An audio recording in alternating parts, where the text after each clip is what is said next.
No, Mrs. Casper. Mish. I was like, Julie. Sorry. I won't look at you now. Here. I was like, we're doing something different. Like, what are we doing? Kelly's like, I was crossing my fingers. Here. You want me to hold that for you? Nice guy. I don't care how you read. Adam, are you? Raise your right hand. Ready? Do you solemnly swear that you will support the Constitution of the United States and the Constitution of the State of Ohio, and that you will faithfully and impartially discharge your duties as members of the Board of Education of the Lakota Local School District, Butler County, Ohio, to the best of your ability and in accordance with laws now and in effect hereafter, and to be enacted during your continuance in said office until your successor is elected and qualified? I do. I do. Thank you. All right. That was easy. If you'll sign these and sign it, and then pass that back. Do you want some pictures? Some pictures. Oh, I don't know. It's Alex, do you want some pictures? Do with you your want family? My family's not here. I'll do a family. Oh, we had quite good number back there. Yeah, 'cause we have till 5. Yeah.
Just working on it. Yeah, 1 second. All right, ready.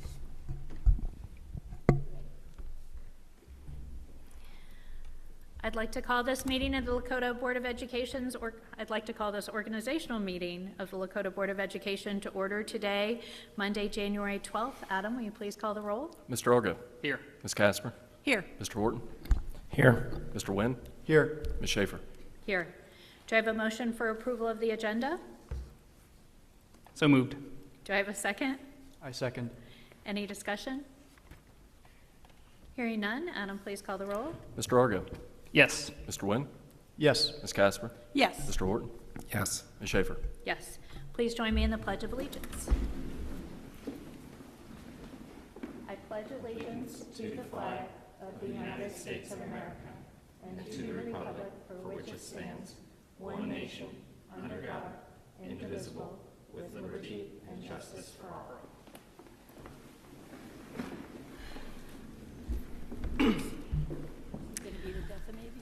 All right, we now have the election of officers, which is when it is my opportunity to pass the gavel. I have made it very clear, I believe, at these meetings and other places. I appreciate the honor of serving as president of this board. I look forward to someone else taking over in that role. It is, some people think this is done based on the last election and votes. It's entirely up to the purview of the Board of Education who their representative is. So just so people understand that. And at this time, it doesn't, is my understanding from speaking with Mr. Zink in prior practice, we do not do a motion and a second. We open the floor to nominations, correct?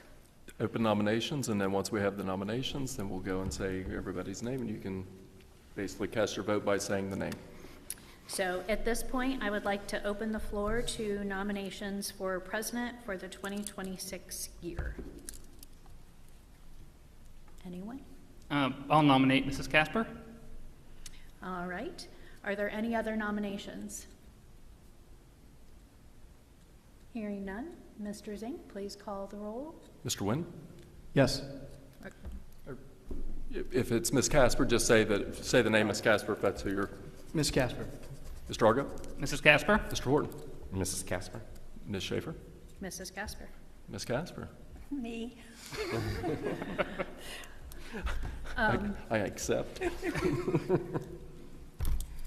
Thank you, everyone. Now I have to do the meeting. We're not going to move till the break, right? I thought we Yeah, said you go ahead. after the vice president. Oh, do I have to, okay. All right, so, oh gosh. So now we'd like the nomination for vice president. Do I have any nominees? I would like to nominate Mr. Horton. Are there any other nominees? Mr. Zink, will you call the roll? Mr. Wynn? Mr. Horton. Mr. Argo? Mr. Horton. Mr. Horton? Mr. Horton. Ms. Schaefer? Mr. Horton. Ms. Casper? Mr. Horton. Congratulations. All right, so it's up to you. Do you want to switch now or do you want to switch at the break? We'll just switch at the break. Is that okay with you if we switch at the break? I don't think we need to upheaval everybody at this point.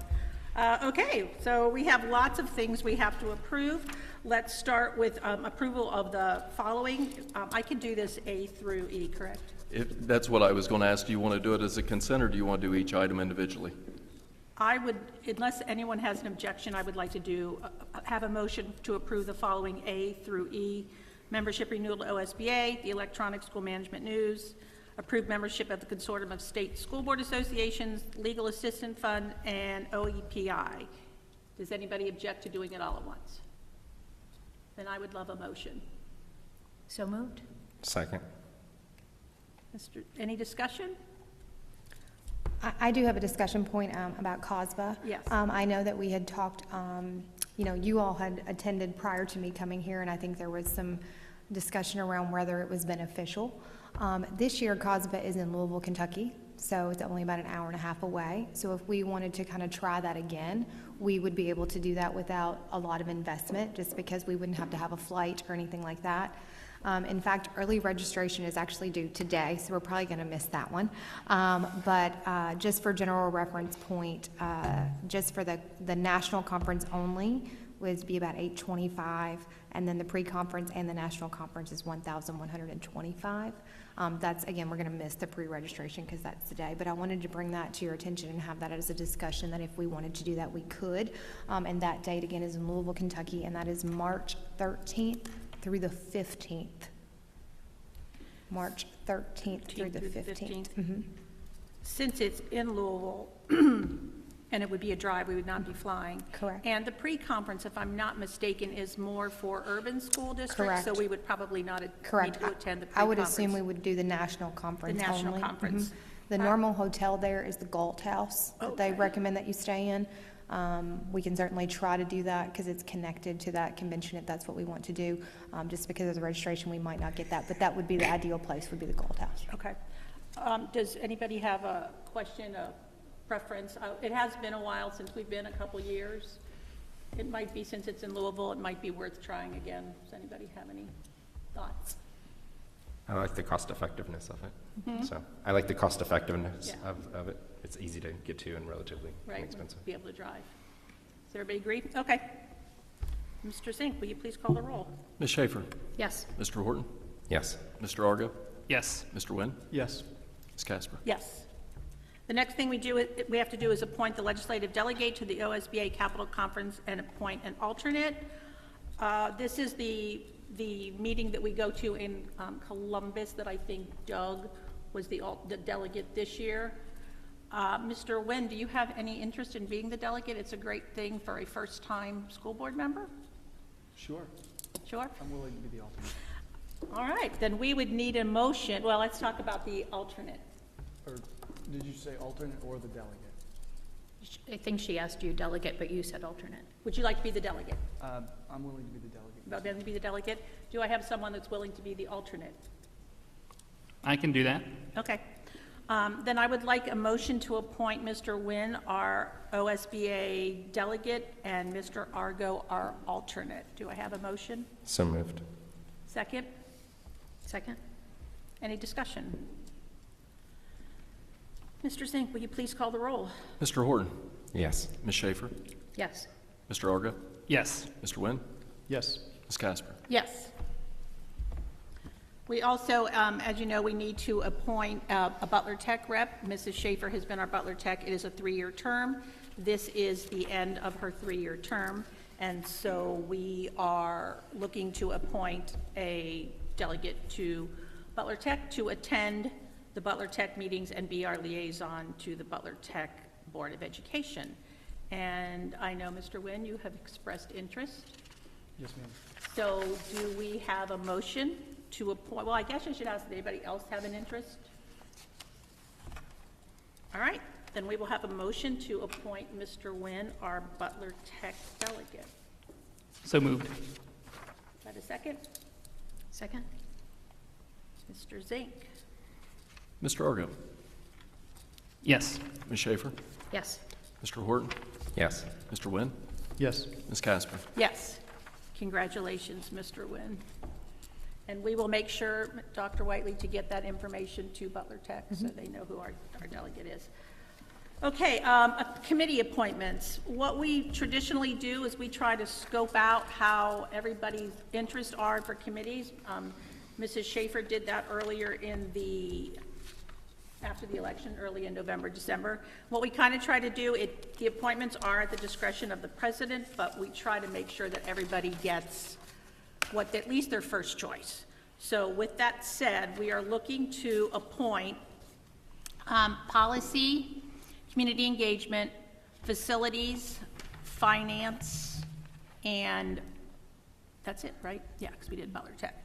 So the way that it worked out with the little rubric that I have is to give everybody their first choice and to give everybody what they want. Board Policy Committee would be Mrs. Schaefer and Mr. Argo. Community Engagement would be myself and Mr. Argo. Facilities, we're going to get back to in a minute because Dr. Whiteley's going to speak to that. And then Finance Committee would be Mrs. Schaefer and Mr. Horton. Leadership counts, we try to give everybody something even. Leadership counts as one, which is why I only have one in committees. And Mr. Wynn, your delegate and your Butler Tech counts. But facilities, Dr. Whiteley, would you like to speak to facilities? In our earlier discussions, we had talked about committee meetings moving to quarterly, with the exception of two.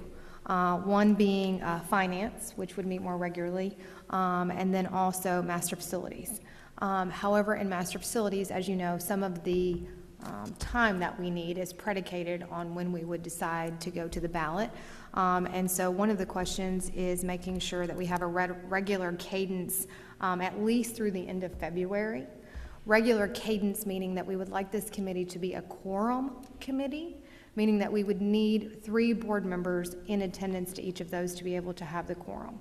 And the reason for that is, again, because of depending on the outcomes of our master facilities discussion, we want to be able to keep enough cadence to have enough flexibility and options still on the table. And again, keeping as much or as many people involved in those conversations. Now, that doesn't mean that we can't have all 5 show up, right? That's fine as well, but we would at least need 3 members for that committee to be a quorum committee. Again, if we got 4, great. If we got 5, great, but we could not have 2 or only 1 in attendance.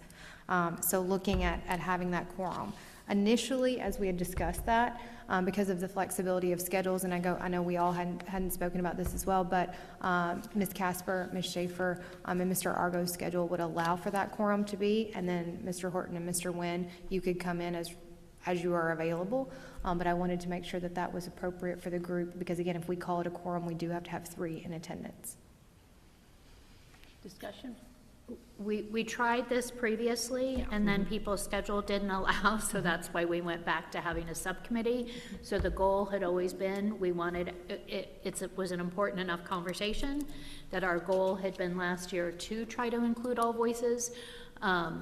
So in our last subcommittee meeting, that's when we had that discussion of, okay, it feels like there were at least 3 of us present at the meeting who we said would be able on a fairly regular, clearly there's going to be one-offs where we're not, and hopefully somebody else would be able to guarantee. And then again, as you said, the goal would be, if we can, it would be ideal if everyone was available for everyone to be there. But just the most important thing is that we communicate effectively so we know, so we don't get there and then 2 of us show up. And as we know, we're one of the few government entities that cannot Zoom in. So we cannot do that in the meeting. So that was the thought, is the goal is as many voices at the table as possible and making sure everyone's always up to speed. And do we have, would those continue to be on Tuesdays? So right now, so we made a draft of possible dates that are there in front of you, based on just lots, administrator voices and team voices, some of which are the regular cadence that we had, some of which are a little bit different. It looks like this, it has draft at the top. I think does everybody have one? Yep. And so we kind of have a bucket for each, again, community engagement, finance, master facilities, and policy. The difference, though, again, finance would meet monthly, and then master facilities would really meet through the end of February weekly, after our planning, and I know we have board meetings to talk about, but these would be slated from 9 to 10, or 9 to 11 on Tuesdays, is when those would be the time that we can discuss, but that's what is proposed. So, do we know are the days of the week all the same on these meetings? Like community engagement, 219, Yes. 416, is that? Yes, so those are, let me check my notes here. I've just got to find my chicken. Well, she's doing that, like finance, we tried to get it there on it is. Mondays Yeah. because of scheduling for Mr. Horton, Ms. Schaefer. So policies are slated to all be on Wednesdays. Community engagements are policy on Wednesdays at 9, community engagement Thursday at 10. Finance, for the most part, would be Mondays at 3. There are some anomalies, just a few in there, but they're mainly in the summer. Facilities would be on Tuesday at 9. Those were slated kind of in our normal cadence after the board planning meetings, assuming those still hold true. And then safety, as you know, safety is a board committee, but we normally do that in executive session or in given presentations. And policies, what date? I'm sorry. The day of the week. Policies on Wednesday at 9. And finance is Mondays? Finance is Monday at 3, except in the summers. Right. And they're on In the board. summers, we were having it prior to the regular board meeting, Right. 4 o'clock. And safety, when we talked about committee appointments, I should have mentioned that. Safety will be all of us, and it will be an executive session, and we are actually due to have one of those in the next Probably, depending on the master facilities, could be this month or could be next month. Yeah. We're waiting for all of our new team members to Yeah, become we're aboard. due for one. So, what do we think? So for the master facilities, we've had a couple iterations of how we've handled that as a past board. We've got new members here. When we talk about having a quorum, just want to make sure it's clear for everyone, the intention is to make sure that we can have it as a published meeting, and we have enough to have the meeting. There's no intention to have any voting or anything that would happen at that meeting that would not include the full board. Correct. There would be nothing taken. It would just be a meeting. And the reason we did that quorum is so that we can get as many voices. And yeah, it's just, we have to notice it because there's a chance that all 5 of us could be there, and with 3 of us, it becomes a meeting. Any other questions, discussions? Did we vote on this yet? We did not. I don't believe this Okay. requires a vote. This is an Oh, this appointment. is just an It's just appointment, kind of a discussion item at this time. And everybody is good with that? Yeah, I think that sounds good to me. It works with my schedule. Yeah. And at any time, Ben and Doug, you can, anytime you're available, you can come. And anytime one of us isn't going to be there, we'll try to see if you can be, just to make sure. Okay. I think that sub piece is important because we've handled that a little bit different too. So on any committee, whether we're talking about finance, policy, whatever, if there is a meeting on here that is a conflict for you, if you could work to secure your own sub, ideally we would not have to reschedule because I know that that creates some problems for the public and, just being on top of things. So again, if you find a conflict on one of these dates, if you as the person would be responsible for reaching out to your fellow team member to see if you could secure a sub, that would help us keep it our regular cadence. And I know Mr. Zink would appreciate not having to change the public notices, and so would our public, just so that we can keep that regular cadence of what we've got down. That's, I think historically, that's what we've done more as substitution. This past year, we did a little bit more rescheduling. I think that will be easier. We found some challenges in managing that, so. Okay, the next thing is the board meeting dates. You all have a draft in front of you. Dr. Whiteley, do you want to speak to this? Yes, probably you're looking at January going, whoa, there's a lot of dates there. And the reason for that is, again, not knowing kind of the direction that master facilities will take. We just want to be flexible and keep all options on the table for timing as we continue to discuss that. And so we have some meetings here. Tonight's meeting, the 13th with a question mark, I'll come back to, the 14th and the 20th. The reason for all of those board meetings listed there is if, not saying we have decided that, if we were to go in on the May ballot, we would have to have that all paperwork done and submitted by February 4th. And so that is the reason for that pretty aggressive schedule in January, to see if we need to keep that option on the table. You will notice that tomorrow's meeting, for public notice pieces, we have missed the opportunity to have a regular meeting because that would have had to have been public noticed on Saturday. And so that would be a special board meeting. Sometimes when folks, particularly the public, see special, they're like, oh, what is that? This is just because we are not within the regular board and cadence. So basically it would be within a 24-hour public notice. Mr. Zink would publish that really between probably here and our next meeting, and we could have that. But I have a question mark by it because you might say, hey, I don't feel like we need that. We don't need a special meeting. We can just have the regular board meeting on Wednesday and the regular board meeting on the 20th. Or you might say, can we look at a different date? I will tell you just from some of your travel schedules, another date in the month of January would be pretty complex because of 2 members' travel schedules. So these are the dates that we pretty much have available to us in January because of travel schedules. So we could scratch the 13th altogether and say it's not needed, or we could put it on as for tomorrow. But again, Mr. Zink would have to publicly notice that as a special meeting because of the window of time in which we are in. And the only discussion on any of these, the 20th is a little different because that would kind of be another regular opportunity, but the 13th and 14th agenda would simply be a master facilities discussion, just like we will start tonight. Do we think we need both of those? Do we approve them and then cancel one? I mean, how is that, what are we going to do with that? We have to do this before we can have the master facilities discussion, so. So I think I would answer that in 2 ways. The beautiful thing about regular board meetings is there's no stop time. We just go till we go, right? So it could be 11 o'clock tonight. It could, heck, I've been at some at 1 in the morning, right? So there's no end time, so that gives a little bit more flexibility to the conversation. But like I said, I think it's also, this is the first time we're having this conversation around master facilities as a new board. And so really not knowing how close or how far apart we are on certain discussions, it might be good just to have the flexibility. The good thing is about the 13th is that Mr. Zink has not noticed it, so it wouldn't be a cancellation. It just wouldn't be noticed. Did you want to say something? Something to keep in mind, per board bylaws, we have to have a 24-hour notice on special meetings. So if you said, let's hold, let's see where we're at, that would be a sliding 24-hour scale that I would have to shift the notice on. Right. So I do have the notice prepped, but if you told me at 7:30 that you decided you wanted to have that, then we would have to have a 7:30 start time, So I or guess, not before. I guess too, one of my questions is the availability of the board for those 2 dates. 3 dates, I guess. Well, 2 dates for now. Anybody not available tomorrow and Wednesday? So and or I'm not Wednesday? available. I'll flag that as a concern. You're not available tomorrow or Wednesday? Correct. Okay. What about the 20th? Well, I guess this goes into a bigger conversation. It seems like all of this is lined up for the if there should be a desire to go on the ballot, right? When would that decision be taking place? Like, just so there's clarity across all the board members. So based on discussions with Ms. Schaefer and yourself about your travel schedules and when you're available, looking at the vote, there would have to be a vote for a first resolution on the 20th, and then one of you starts to travel on the 21st, so there's a break. The second vote would have to be, I shouldn't say would have to, ideally would be on the 2nd. It is due on the 4th, so I would not think we would want to vote on the 3rd.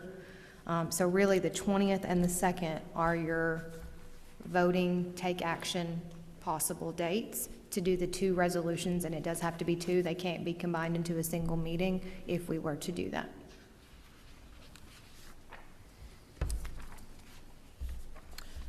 So what if we don't, if Mr. Horton is not available on the 13th and the 14th?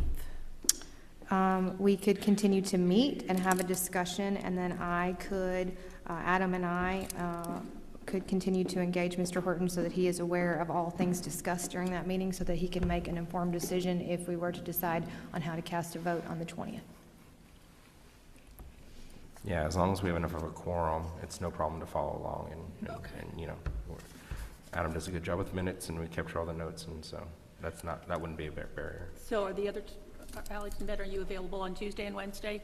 Yeah, I've got availability, and as long as both of them are good with those dates, then Mr. Nguyen? that works for me. I'm available on all of those dates. I would just have to say, I mean, if approving, deciding to meet on these dates would, like Mr. Horton said, we would have to see if we are really serious about putting a ballot, something on the ballot by May 5th. My objection to that would just be that I don't think our community would be ready for something on the ballot that soon. Well, we're not there yet. Well, I understand. Let's do one at a time. Yeah, but in I'm case. open to meet. I'm open to meet. And Okay. like Dr. Whiteley said, absolutely, let's have the flexibility to have those discussions. And, I'll just continue those, my concerns in those meetings. Okay. So do we want to keep them both on there? Can I weigh in? Yeah, I'm sorry, no, you cannot. I would say, especially with the information of Mr. Horton not being available this week, I feel like that means we should probably spend more time today in our regular meeting having further discussion. So I wouldn't think we would need the discussion tonight, tomorrow, and the next night. And my preference would be to go, to have more of a robust discussion tonight and then potentially have one Wednesday and then go into the 20th instead of doing all 3. So that would be, again, there's lots of opinions. Okay. To do the whole thing? Just to talk it No. for the discussion, sorry. Okay, so we need a motion to accept the calendar? No, can we have a motion for the proposed board meeting dates, and then then discussion? Okay, Sorry, it's my first rodeo. that's okay. Could we have a motion on the proposed meeting dates? So moved. Second. Okay, Now now we can have a back to discussion. the floor. Okay, so shall we take the 13th off and do the 14th and the 20th? Does that work for everyone? Okay, Okay, so we're going to scratch, I'm just making sure my notes reflect correctly. We are going to take the 13th off. We will keep the 14th. We will keep the 20th.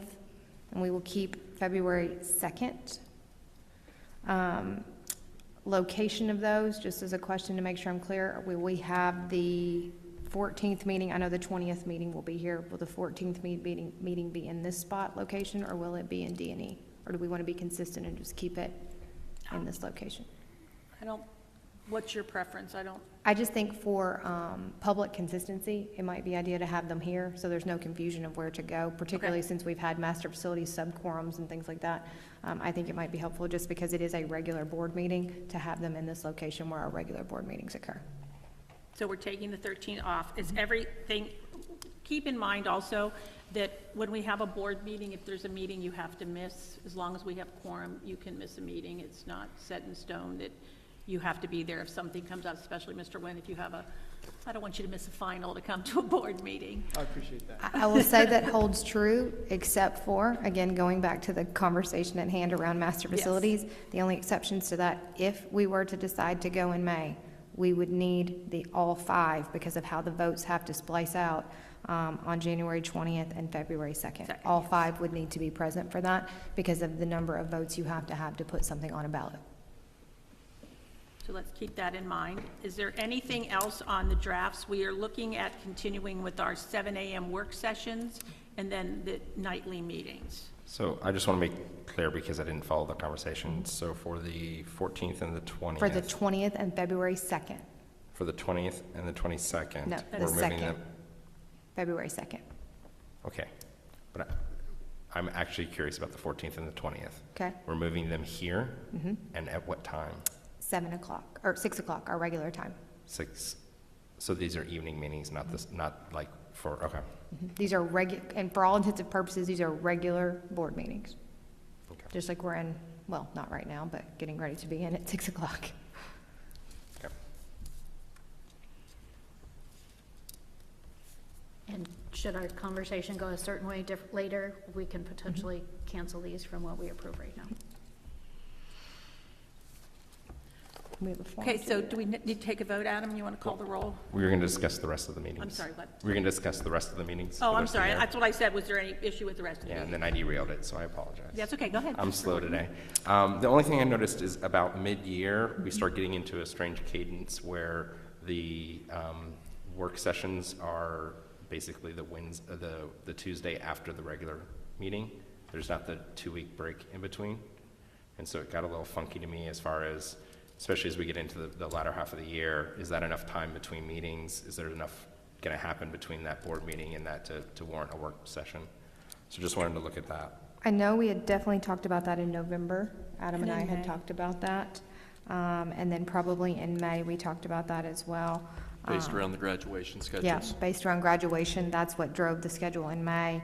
And then in November, it was around OSBA being late and then the Thanksgiving holiday. So that's kind of why those landed that way. OSBA is a week later. It's not like that second week, it's that week later like we experienced this week, and then it butts up against So do you feel, I think to Mr. Horton's point, do you feel like there'll be enough for the work session? I think it depends on what is Happening. Yes, what is slated to go on during that time. So depending in May, you could be in the thick of something or planning for something. Strategic planning is still, kind of up for discussion around the master facilities as well, so I think it depends. I also think we try to keep our work sessions to a pretty dive-in topic, so hopefully there'll be some, I would think that for May especially, if, depending on what we decide, there could be some master's facility discussion then. Okay, I just want to double check here because I'm seeing April 27th, board meeting, May 5th, board work session, so that's a week. I'm seeing May 26th, June 2nd. It's 8 days, right? But it's a week. I'm seeing July 27th, August 4th. That's 8 days. I'm seeing September 28th, October 6th.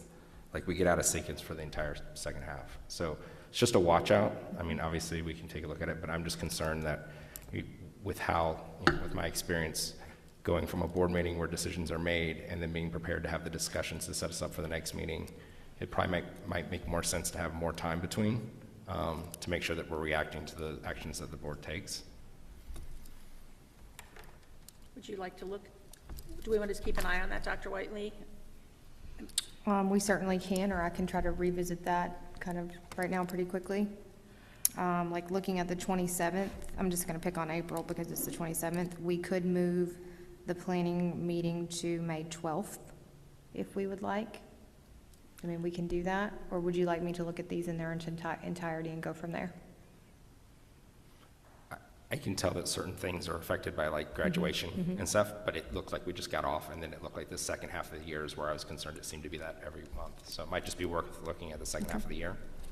I did want to double check. I noticed we're I was coming just up on gonna say, do we 5:30. need- I don't know if we need to recess Do for we the need to listening recess, session. Adam? We do need to 5:30. recess for the listening session, that's correct. Okay.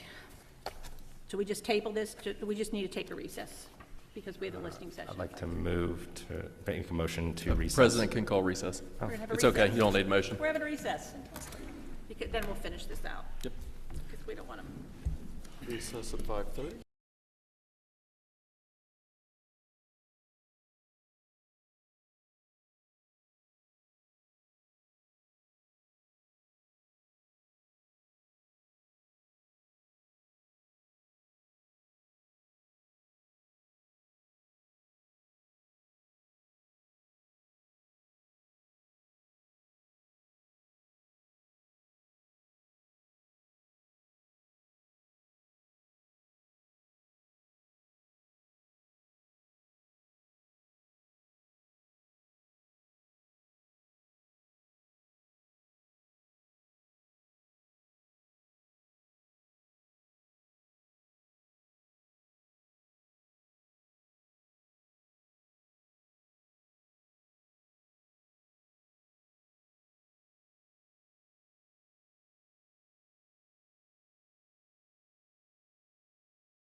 benefit everybody.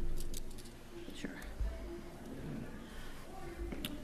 Okay, thank you. We apologize. The org meeting is a moving scale. Last year, it took us 15 minutes to do the org meeting, so you never really know, and we tried to budget our time. Okay. We are with a motion and second. Mr. Nguyen had motion, Ms. Schaefer second. On the proposed board meeting dates, this is item 10 of the agenda. Dr. Whiteley? In looking at kind of what Mr. Horton brought up, I took a quick scan of the calendar, and I can propose some different dates so that we have a little bit more time. What that would mean would be March 3rd, and I can capture this in writing, but March 3rd would change to March 10th. And then May 5th would change to May 12th. June 2nd would change to June 9th. July, we're fine. August would change from August 4th to August 11th. That actually might help us just a little bit because we're closer to the start of the school year, so if we had any personnel issues, that could be clean. September 1st could change to September 8th. October 6th would change to October 13th. And November, unfortunately, when I look at the calendar, there's just no way around it, just because of the way things fall. So like I said, I can get all those dates changed and updated this, and I'll link that accordingly, and, update going forward. But again, March 3rd to March 10th, May 5th to May 12th, June 2nd to June 9th, August 4th to August 11th, September 1st to September 8th, October 6th to October 13th. And that would give us about a 2-week window between each group of meetings. And we can approve that since this was a draft. How does that sound to everyone? Thank you for catching that, Mr. Horton. The revised? Pardon? The revised, yes. revised? That sounds good. Yeah, I was questioning May 5th as election day, I think, so I was wondering if that was the best date for that, but that's moved now, so. The only other question I had was, we have a question mark after the board meeting on the 26th. I know I'm not available, but if we can have a quorum, that's, I think the question mark was there because it's a Tuesday, not a Monday. okay. That's just to Memorial draw Day. attention to it because of Memorial Day, but that's Gotcha. why. Because it's just not our normal cadence. May. Yeah. Yeah. So, okay. Is everybody good with those revised dates? Because we will have to approve this. Anybody have any? You good, Mr. Horton? Yeah. Okay. Okay, Adam, can you please call the roll? Mr. Nguyen, Yes. Ms. Schaefer, Yes. Mr. Argo, Yes. Mr. Horton, Yes. Ms. Casper. Yes. Now I've lost track of where we 11. are. 11. 11, thank you. 11, establish the board surface, do I have to read all this? I do, don't I? By ORC 3315.15, which provides for setting aside from the general fund a sum not to exceed $2 per student or $20,000, whichever is greater, to be used only in paying expense of the Board of Education members in the performance of their duties effective July 1st, 2026 through June 30th, 2027. Do I have a motion? So moved? Second. Discussion.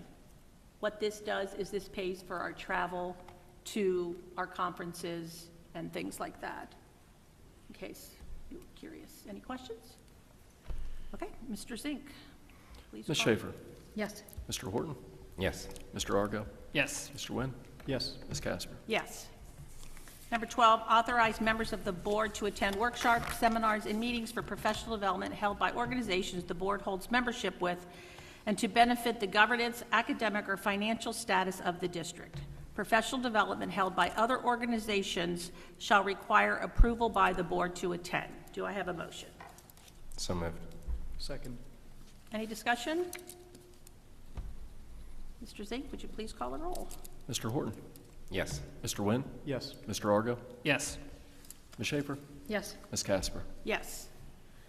Number 13, adopt the following resolution to designate executive session discussions as confidential. I don't have a copy of the resolution. It's in the blue folder. Blue on over one. And Ms. Here? Schaefer, yep.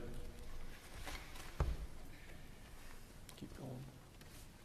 Is this it? No. Keep going. And I'll add a little context to that as well, as I did last week. One of our board norms is confidentiality, particularly in executive session. This just really complements that to make sure that that we're kind of following the practice of ORC and executive session. Again, it's just a complement to our already existing board norms, and we will continue to evaluate our board norms as we do in our upcoming retreat. And do I need to read this, Adam? I don't believe you do. Copies attached to the Correct. agenda. To the agenda. Do I have a motion? So moved. Second? Second. Is there any discussion? Okay, Mr. Zink, will you please call the roll? Mr. Nguyen, Yes. Mr. Argo, Yes. Mr. Horton, Yes. Ms. Schaefer, Yes. Ms. Casper. Yes. Number 14, authorize the superintendent on behalf of this board to accept resignations which have been submitted by employees during times when the board is not in session, subject to a follow-up ratifications by this board, provided, however, that upon ratification by this board, such resignation shall be deemed effective as of the date and time of the superintendent's acceptance. Do I have a motion? So moved. Second. Mr. Zink, any discussion? This just means that Dr. Whiteley can hire people when we're not around. Okay, Mr. Zink. Ms. Schaefer, Yes. Mr. Argo, Yes. Mr. Horton, Yes. Mr. Nguyen, Yes. Ms. Casper. Yes. 15, authorize the superintendent during periods when this board is not in session to make offers of employment directly to candidates for either teaching or non-teaching positions on behalf of this board, and to acknowledge acceptance of such offers on behalf of this board, subject to subsequent vote of the ratification by this board, provided, however, that upon ratification by this board, the employment shall be deemed effective as of the date and time of the employee's acceptance of the superintendent's offers. Do I have a motion? So moved. Second. Any discussion? Mr. Zink? Ms. Schaefer, Yes. Mr. Argo, Yes. Mr. Horton, Yes. Mr. Nguyen, Yes. Ms. Casper. Yes. Number 16, adopt the following resolution to secure tax advances from Butler County. I need to read that, don't I? You won't need to read that. I do not need to read that. Unless you want to. Do I have a motion? So moved. Second? Second. Any discussion? Since you didn't read that, I'll discuss this. All right. Basically, what this is doing is as the tax dollars come into the county auditor's office, they require a resolution that says that we would like to have advances, which we obviously do. We get the money in our bank and we draw interest off of that just like they would. They just require us to have this resolution in place in order to accommodate that. That's all. You want to call the roll? Any questions? Good. Ms. Schaefer? Yes. Mr. Horton? Yes. Mr. Argo? Yes. Mr. Nguyen? Yes. Ms. Casper? Yes. Number 17, authorize the treasurer to pay bills as per appropriations and to invest funds when possible. Do I have a motion? So moved. Do I have a second? Second. Any discussion? Mr. Zink? Mr. Nguyen? Yes. Mr. Argo? Yes. Mr. Horton? Yes. Ms. Schaefer? Yes. Ms. Casper? Yes. Number 18, adopt the tax budget as presented. Do I have a motion? So moved. Do I have a second? Second. Any discussion? All right. Mr. Zink? Ms. Schaefer? Yes. Mr. Argo? Yes. Mr. Horton? Yes. Mr. Nguyen? Yes. Ms. Casper? Yes. Number 19, approve a resolution of attendance to community events. Do I have a motion? So moved. Second.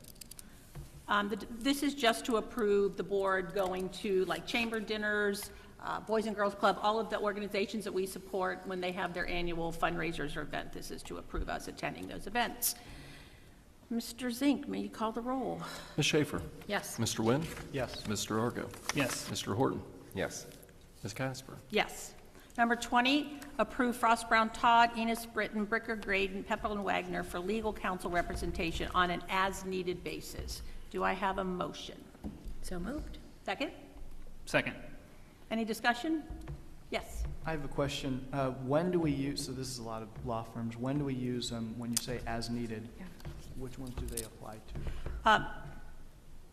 Dr. Whiteley and her team decide what lawyer they're going to use for whatever they need. So it's a decision by Dr. Whiteley and her team. I would say You our wanna- dominant firm is Innis and Britton. If we need a second opinion, sometimes we do, or sometimes certain entities have specialties, like especially when you're talking about master facilities or bond issues that we would tap into. But I would say our normal day-to-day workings are with Innis and Britton unless we need to, again, calibrate or reach out for a second opinion. Okay. It allows us to pick whatever we need for the whatever situation. Any other questions? Mr. Singh? Ms. Schaefer? Yes. Mr. Argo? Yes. Mr. Horton? Yes. Mr. Nguyen? Yes. Ms. Casper? Yes. We have to wait now. So now we have to recess because our regular meeting starts at 6 o'clock, and because it's noticed at 6 o'clock, we cannot start early. So we will take a recess for 11 minutes, and we'll be back. Be back in your seats. Okay.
Okay, it's 6 o'clock. Welcome back. We will continue with the rest of our meeting.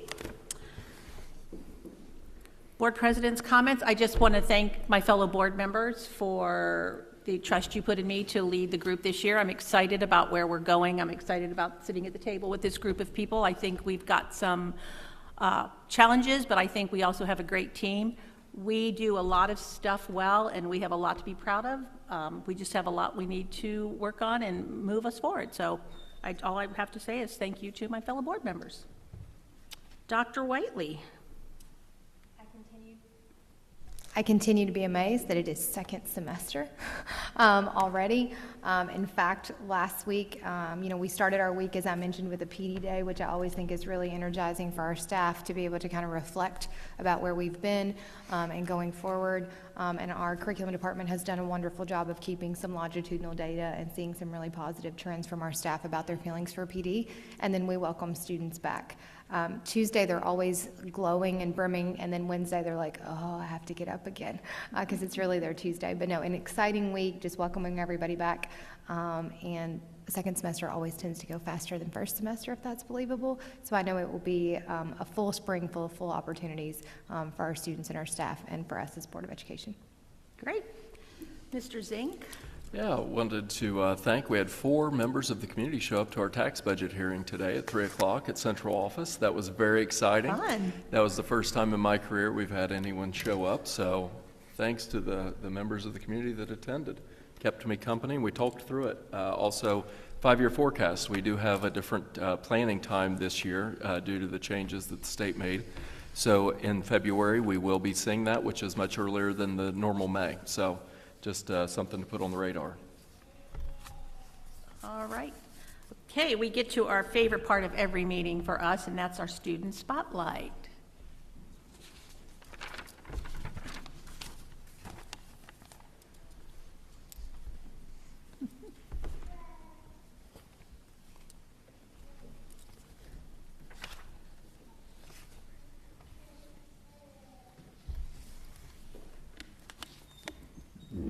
Good evening. 3 years ago, teachers Lynn Martin and Kathy Downs started the Wyandotte Early Childhood School Theater Program, an after-school opportunity for first and second graders. With the first year's Wizard of Oz being so popular with students, the program has now been split between a fall first grade performance and a spring second grade musical. The Wyandotte community has been treated to performances of Alice in Wonderland, Kids Flicks, and last fall's Peter Pan. Lights, Camera, Action, a musical written by Mrs. Martin, will debut this spring. The program builds confidence, creativity, teamwork, and even STEAM skills through acting and set design. Roles are split so that everyone gets a chance to shine, and behind-the-scenes opportunities like set building and stage crew are expanding to include an after-school class. Likewise, grown-up help has also expanded over the years, with specials teachers Terry McDonald, Laura Siambakis, and Angie Hope jumping in to assist with set design, music, and directing. Please welcome first graders Amelia, Henry, and Mason, who are here to share more about their experiences with Peter Pan.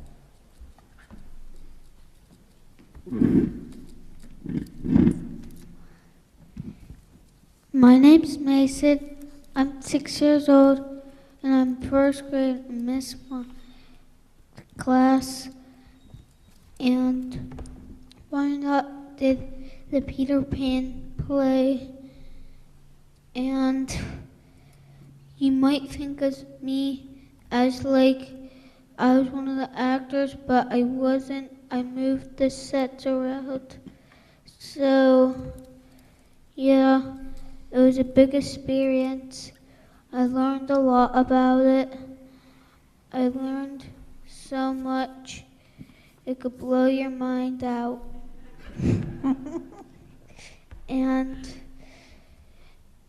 And it was hard work, and it was a big experience for me to put up my nice skills and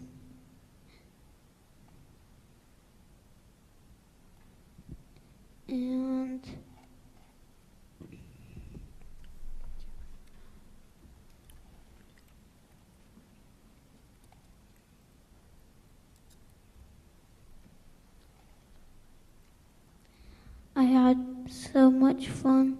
I think it's a big experience for other kids too.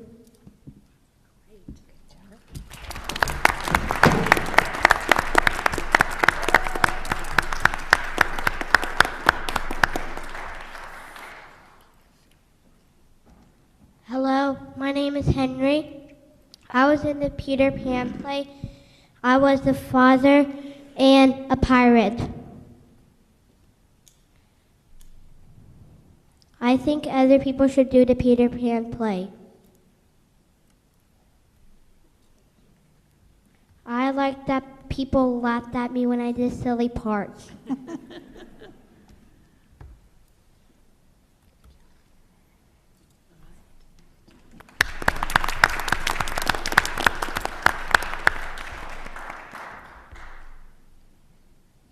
Hello, I'm Amelia Sharma, and I played Wendy in Wyandotte School play Peter Pan. I saw the school play last year, and I decided then that I wanted to be in it when I was in first grade, so I did. I was nervous to be one of the main characters, but it was actually exciting. When I walk onto stage, one of the best things about it is seeing the smiles on audience faces. One of the things that is neat about our school play is how the whole school works together on it to build the sets and paint them. This way, when we perform the show, everyone in the school gets to see their hard work up on stage. I think having a school play is important because it gives all kids a chance to raise their voice, and it's because it is a chance to do something together with my classmates and friends. I really want to thank Miss Martin for writing this version of Peter Pan and teaching us, and Miss Hott for setting all the music and rehearsals, and Miss Downs for the extra help and advice to all the actors.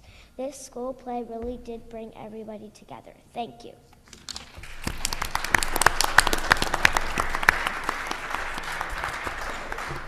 Thank you so much. It looks like it was such a fun play. Would it be okay if some of our board members asked you some questions? Yeah. Okay, who would like to ask our actors and actresses some questions? You want to start with Mr. Wind? Pass. I'll think of questions. Okay. Eventually. How about you, Mr. Argo? So I was curious. I think one of you mentioned getting laughs at the funny parts. Can you tell us a little bit about what some of those funny parts were?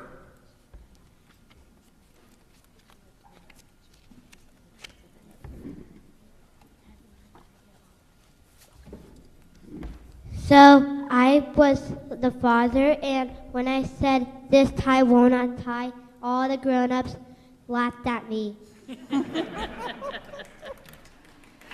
it. That sounds really fun. Mrs. Schaefer? I loved how one of you said that our mind would be blown out by how much you learned through this process. So that sounds like a really fun thing. Are you hoping to be in the play for next year if there's another one? I don't know yet. Okay, okay, still to be determined. I also loved how you were so thankful to your teachers for all they did to help you with this experience. So thank you for acknowledging them, and thank you to our staff for creating these opportunities, which are so incredibly valuable outside of the classroom, and all those skills that are so important that they learn. So just wanted to pass on that appreciation. Dr. Whiteley? So first, I know to get on stage and perform takes a lot of courage, right? It can be a little scary, right? But I love that you said that you had fun despite all of that. So were you familiar with the story of Peter Pan before? Or no? Yeah? Yeah? What was your favorite part of, what was your favorite part? Whether it was your part, whether it was something you saw on stage, whether it was something you had nothing to do with. What was your favorite part of the whole Peter Pan experience?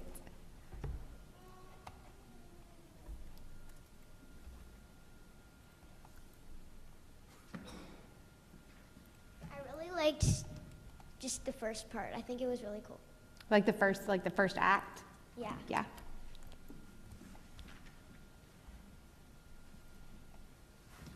I liked when I was a pirate part. Yeah, that sounds fun. Did you get a cool costume? Yeah, I can imagine so. And Mason, you told me you were building sets, right? What was your favorite thing that you built or did on the set? The pirate ship. The pirate ship? Henry, what about you? My favorite part was when I got stuck in the curtains and I started knocking. I have gotten stuck in curtains too. That can be an experience for sure. For sure. Well, I am so proud of each of you, and I'm proud of all the individuals that we see in these wonderful pictures, and for all the parent support and the teacher support, because putting on a production is a big experience. So I'm glad you participated, and we're very proud of you. Mr. Zink? Did anybody have a hard time remembering their lines? That was the only question I had. Mr. Horton? Well, I just wanted to say thank you for coming and sharing your experiences. So as somebody who did drama all through junior high and high school, was so excited to hear what you talked about. So, you know, Amelia, you mentioned being able to lift up your voices and coming together. That was the most exciting part for me, is working with all of my friends. And Mason, you mentioned the set building. It's so cool to create these worlds out of nothing, right? And then to be able to take all the audience on a journey. And Henry, like, you will never forget. Like, there's nothing better than getting that laugh that you're hoping for from an audience. So really excited to hear all this. And so for Mrs. Martin, I definitely, please send us the date for the next show. I would love to try to attend if possible. And I'll be looking forward to 10, 11 years from now to see you guys up on Lakota East stage, hopefully, some of you, to see you guys perform in some of the theaters at Lakota East. Well, you did an amazing job. It looks like such a fun play. I'm so proud of all of you. And I agree with Mr. Horton. We're going to want to know the dates of the next show, because now we see how wonderful everything looks. We're going to want to come and see that. Do you all think that you would like to continue to do this, like Mr. Horton said, maybe when you're in grown-up grades, like a junior high or high school? Yes? No. Mason, do you want to build sets in junior high school, though? No. You're done. The acting career is over. It was short-lived. Well, that's a good thing, though. Well, if you wouldn't mind, we would love to have our pictures taken with you. Would that be okay? Yeah. All right. Join us up front. And if your teachers are in the audience, we would love to have them in the picture.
I would like a meeting of just student spotlights.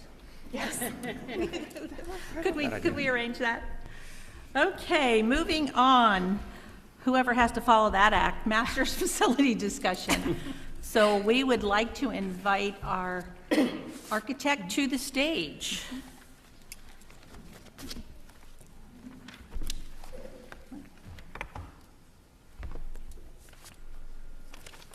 Sorry, Tom, that you have to follow that.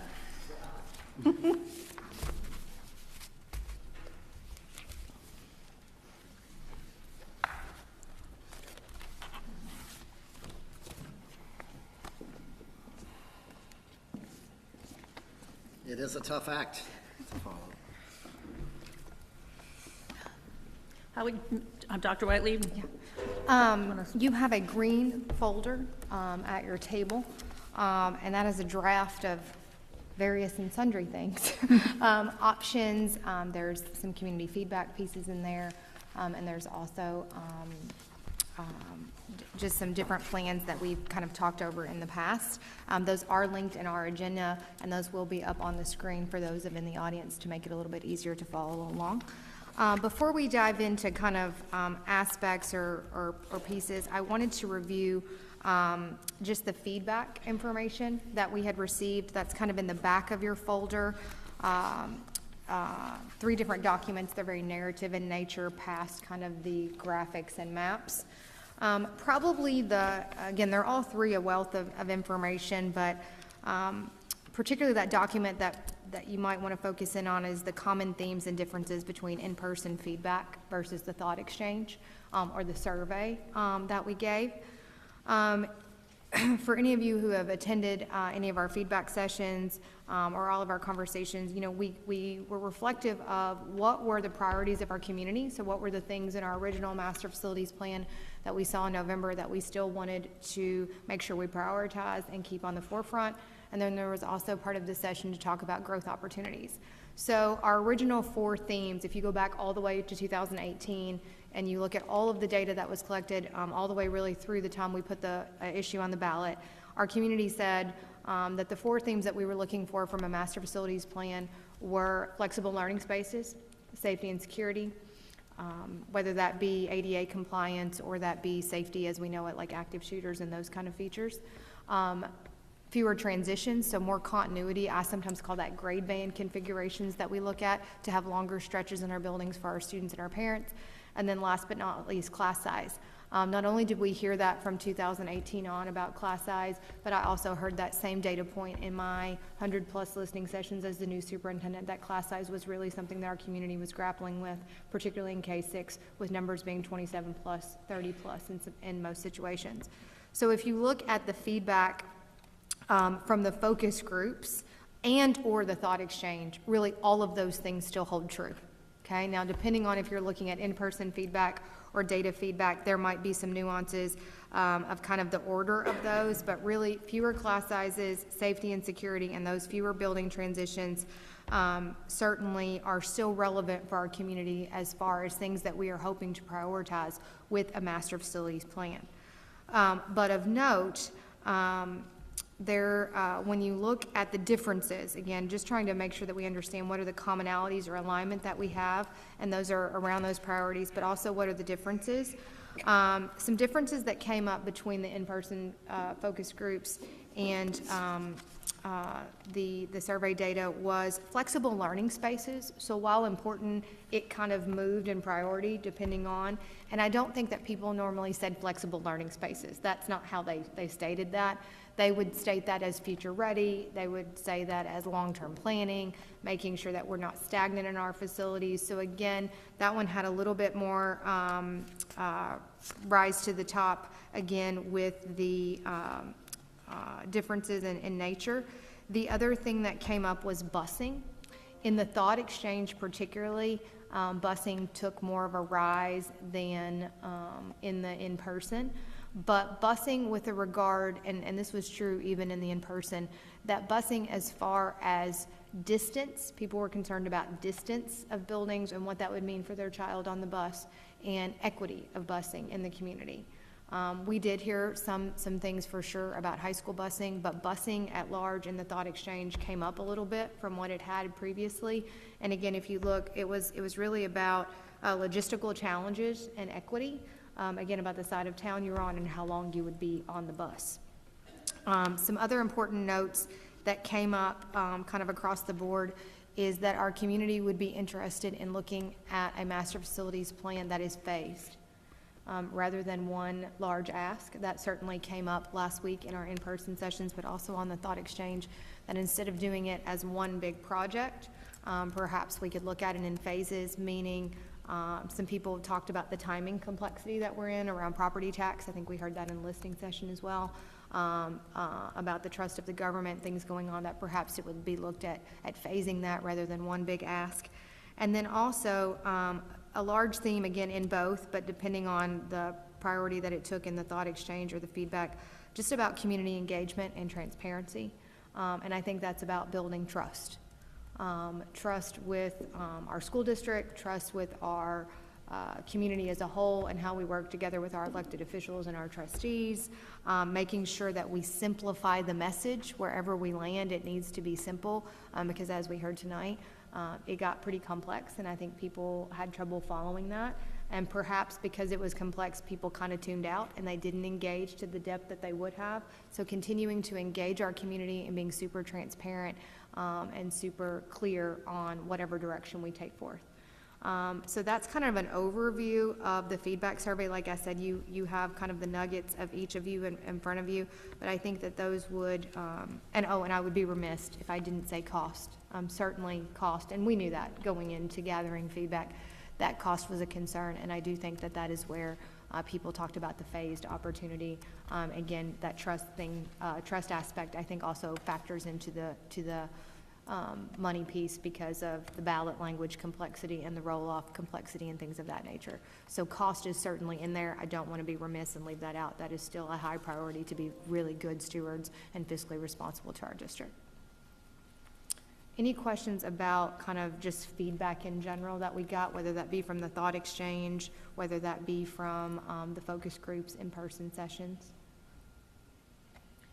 I will say, just having sat in on several of those feedback sessions in person and spent a fair amount of time in the thought exchange, it was interesting, the passion at times in those thoughts, even though they could be at polar opposite opinions. You know, at one point you had mentioned, at one point there was somebody, Dr. Whiteley recorded somebody's thought and somebody else said, absolutely not, take that off. Well, again, just because it's not your thought doesn't mean it shouldn't be captured as someone else's thought, but it was often at odds with one another. And then also something that again sticks in my brain is we're kind of grappling with the, you know, it felt sometimes like people were pulling at straws for the what didn't you like about the plan, essentially. And again, that could be something that was missing, or it could be something that was too much. You know, when somebody said, oh, it really was the cost. Like, and so that was sort of resonated with me. I think of the one thing that I think about with our communications department for sure is that, and you see this in these themes as well, is that some people want granularity, like they want in the weeds specificity, and then some people are like, I find that too overwhelming, I find that too much, I need you to just give me the overview and the scope.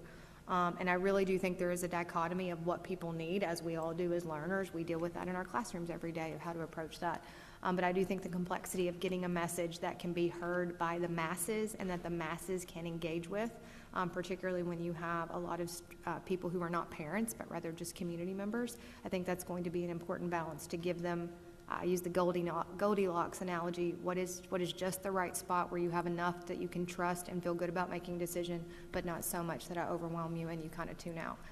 And that is going to be a delicate balance with whatever we decide.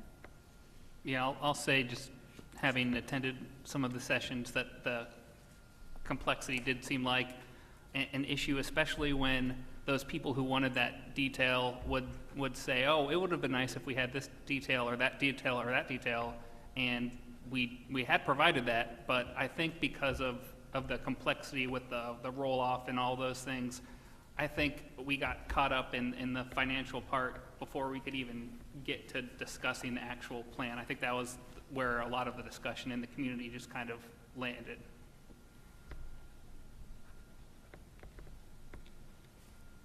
Any other thoughts on the, I find it interesting that I don't know how to get more people engaged.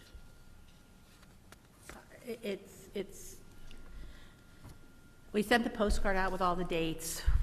The survey's been open since beginning of December, middle of December? The beginning of so it was open almost a full month, and we only had 1,000 participants. I wish I had the magic answer on how we could get people engaged, but I don't. And you know, it's when you say 1,000, that sounds like a lot, right? When we say that we did 72 listening sessions, that sounds like a lot.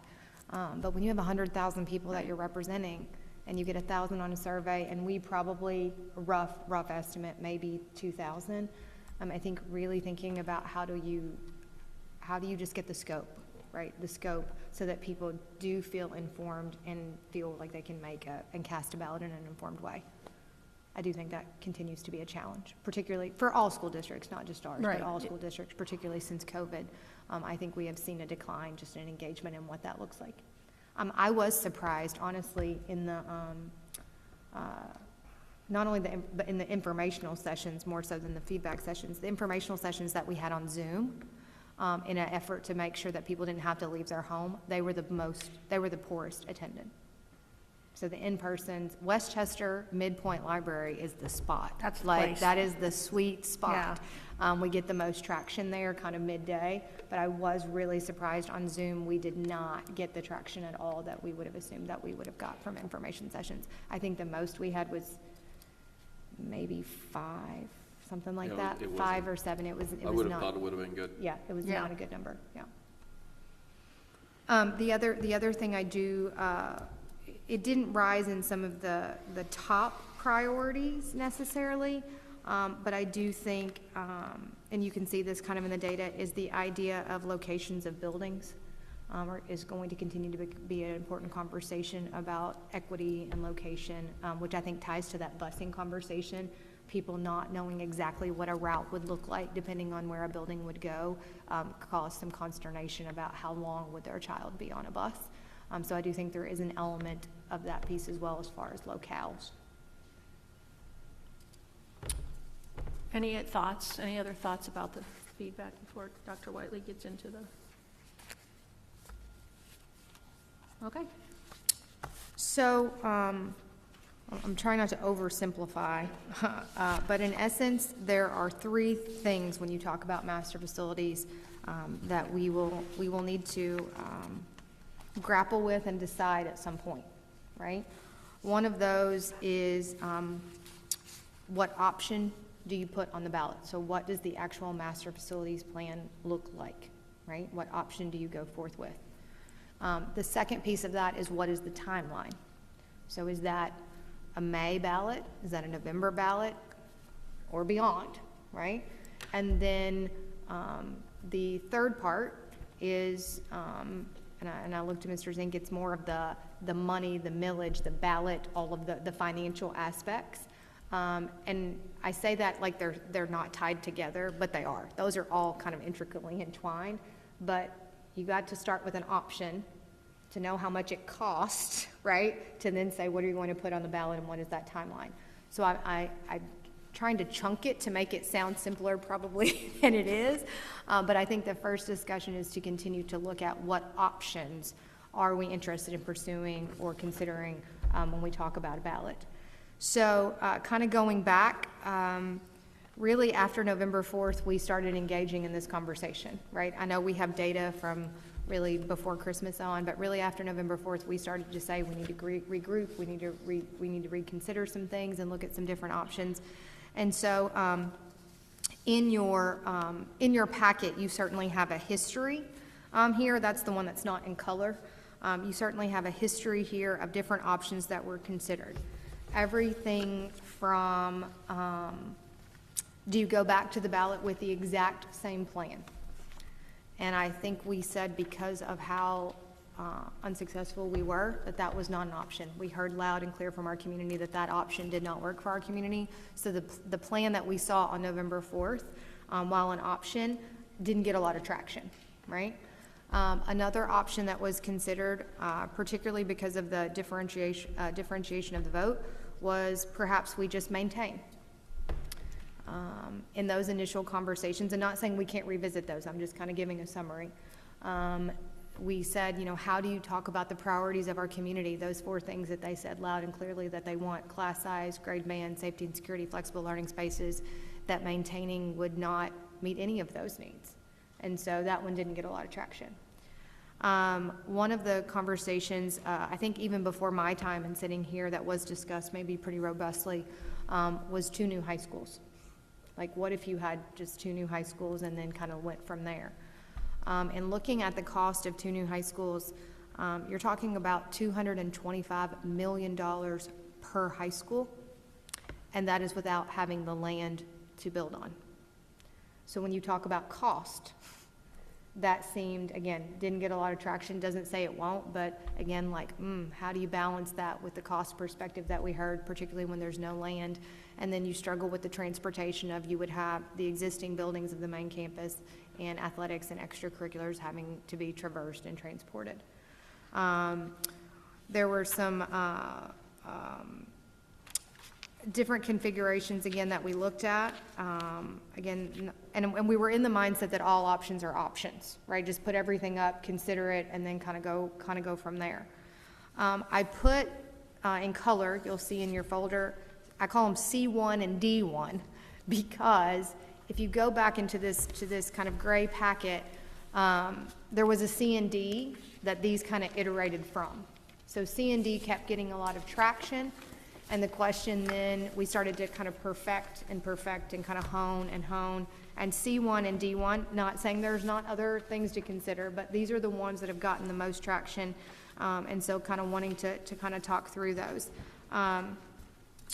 In C1, I kind of call them, going back to that phase idea, these, when you say phase 1, that implies a phase 2 or, multiple phases. I tend to think of these rather than the phased plan as the now plan, and then we would decide based on the needs of our community what would come. And so what I mean by that is C1 looks at, and it is on the screen for those of you in the audience as well, and it's linked in our agenda if you're following along that way. C1 would really be to renovate the high schools, renovate the junior highs, and I'll come back to that. And that would get you, the reason we would do that is it would get you the comprehensive high school, so you would move the freshmen out to become a comprehensive high school. You would then be able to move the grade bands of the junior high, so you would get some class size relief, and you would get grade band configuration, which are the two highest things that our community said were a priority. At that point in K-5, you would be taking all remaining K-5, so all the buildings in the elementary K-2 world that we know, you would make them K-5 and reband them. And so again, you would get the ripple effect of the class size pieces and the grade band configuration. Now, with that said, and this is an important distinction between C and D, in C1, you have 2 junior highs still. So remember I talked to you about the locations of buildings. You would still have the 2 junior high model, really be a middle school model. We have junior highs right now, but it would really be a middle school model because you would be taking 6th grade into that. And then the difference is, again, we heard loud and clear that kind of decommissioning that many buildings from our community was a struggle. And there was lots of debate and conversation around renovation versus rebuild and what is the balance of that. In this configuration, again, West Freshman and Creekside would come completely offline and be decommissioned. I will say that one most people don't argue with. They do think West Freshman is a struggle. But then also with that, Adena would come offline, and then Ridge Junior High would come offline as well. In that, this creates some ponderances or questions when you look at it. So if you go back up to the Liberty Woodland area, originally we were going to put a brand new K-5 building there, one. We were going to use that plot of land and put one. You would have 2 K-5 buildings pretty close to each other. I mean, really, they're across the street from each other. You could leave them as 2 K-5 buildings, or I mean, it's literally a straight shot almost from door to door, from side door to gym door. You could build a walkway there and make a larger K-5 that would have kind of 2 buildings and a path. But that is a complexity to have 2 K-5 buildings that close together in nature. The other complexity would be down in the Hopewell area, again, where we were going to build 1 K-5. You would have a K-5 building, which would be Hopewell ESC, and then a K-5 building in Hopewell Junior. Again, they're side by side. So in that plan, you could look to have a east side feeder and a west side feeder, with essentially, just for cleanliness, the church would cut the line, right? One school would be an east side school and the other side west. That is not our current setup, but again, looking at that kind of oddity and seeing if we could problem solve around that. So in essence, that is C1. With a little, again, when we first started that, this iteration, when we looked at C, Ridge Junior and Adina were kind of still in play, and we had talked through those and thought, based on the condition of those buildings, that it made sense to continue to talk about how to bring those offline. The beauty of having that is it still allows some flexibility if you were to need that in the future to decide what to do with it. So in this scenario, you might say, well, if this is a phased approach, this is phase 1, what is phase 2? We would engage our community about beyond this. So if this was the option, it would be, this is the first iteration, and then we would engage our community, particularly probably our K-5 parents, on, does this meet your needs? Is this where we want buildings located? Is this the proper configuration? But really, this opportunity would really be focusing on the high schools and the junior high schools to make that space for grade continuity and class size. There's a sheet behind that as well. Again, these are all drafts. I want to say that these are not definitive. We are going with options. These are just options that we continue to brainstorm and kind of grapple with and iterate on. This is the kind of the square footage and things that you see attached to that. Tom, did I miss anything? No, those enrollment numbers are based on the demographic studies that have been conducted by the district's consultants as well as the state, and they reflect the peak in 2033. So I think it's important to realize that buildings, even when the voters approve a plan, it still takes about a 3-year period of time to get the buildings up and ready for the students. And then, so you're not going to see those, the new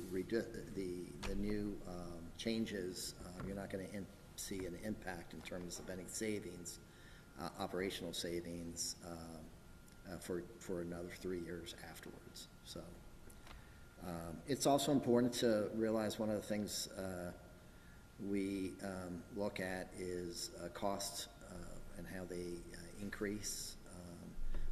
We continue to have about a 4% increase in cost for every year in the construction industry. It is, we have some peaks, and we had definitely a few years ago, we had a peak where it was increasing 8%, but on a project of this size, it's substantial. It's about a $12 million increase each year that you wait. So it's just something to keep in mind. And the price point, I mean, I'm sure that's a question. What is the price point of this particular option? It's $289 million, Yes. correct? $289 million. I just want to make sure I got my number right. That's what I was checking. Again, we heard loud and clear from our community that $506 million was not an acceptable price point. Are these both 289, or are we just talking about C right now? They are both 289. We haven't talked about D1 yet, but they are both 289. And again, that would be comprehensive high school, 9 through 12, touching the junior highs, renovating the junior highs as well. Again, if you want to call it junior highs or middle schools, and there is a difference between C1 and D1, and then all remaining buildings, which are the brunt in this regard, except for Adina, West Freshman, and Ridge. Again, all remaining buildings would be K-5. So we would not have early childhood and elementaries, they would be K-5 bands.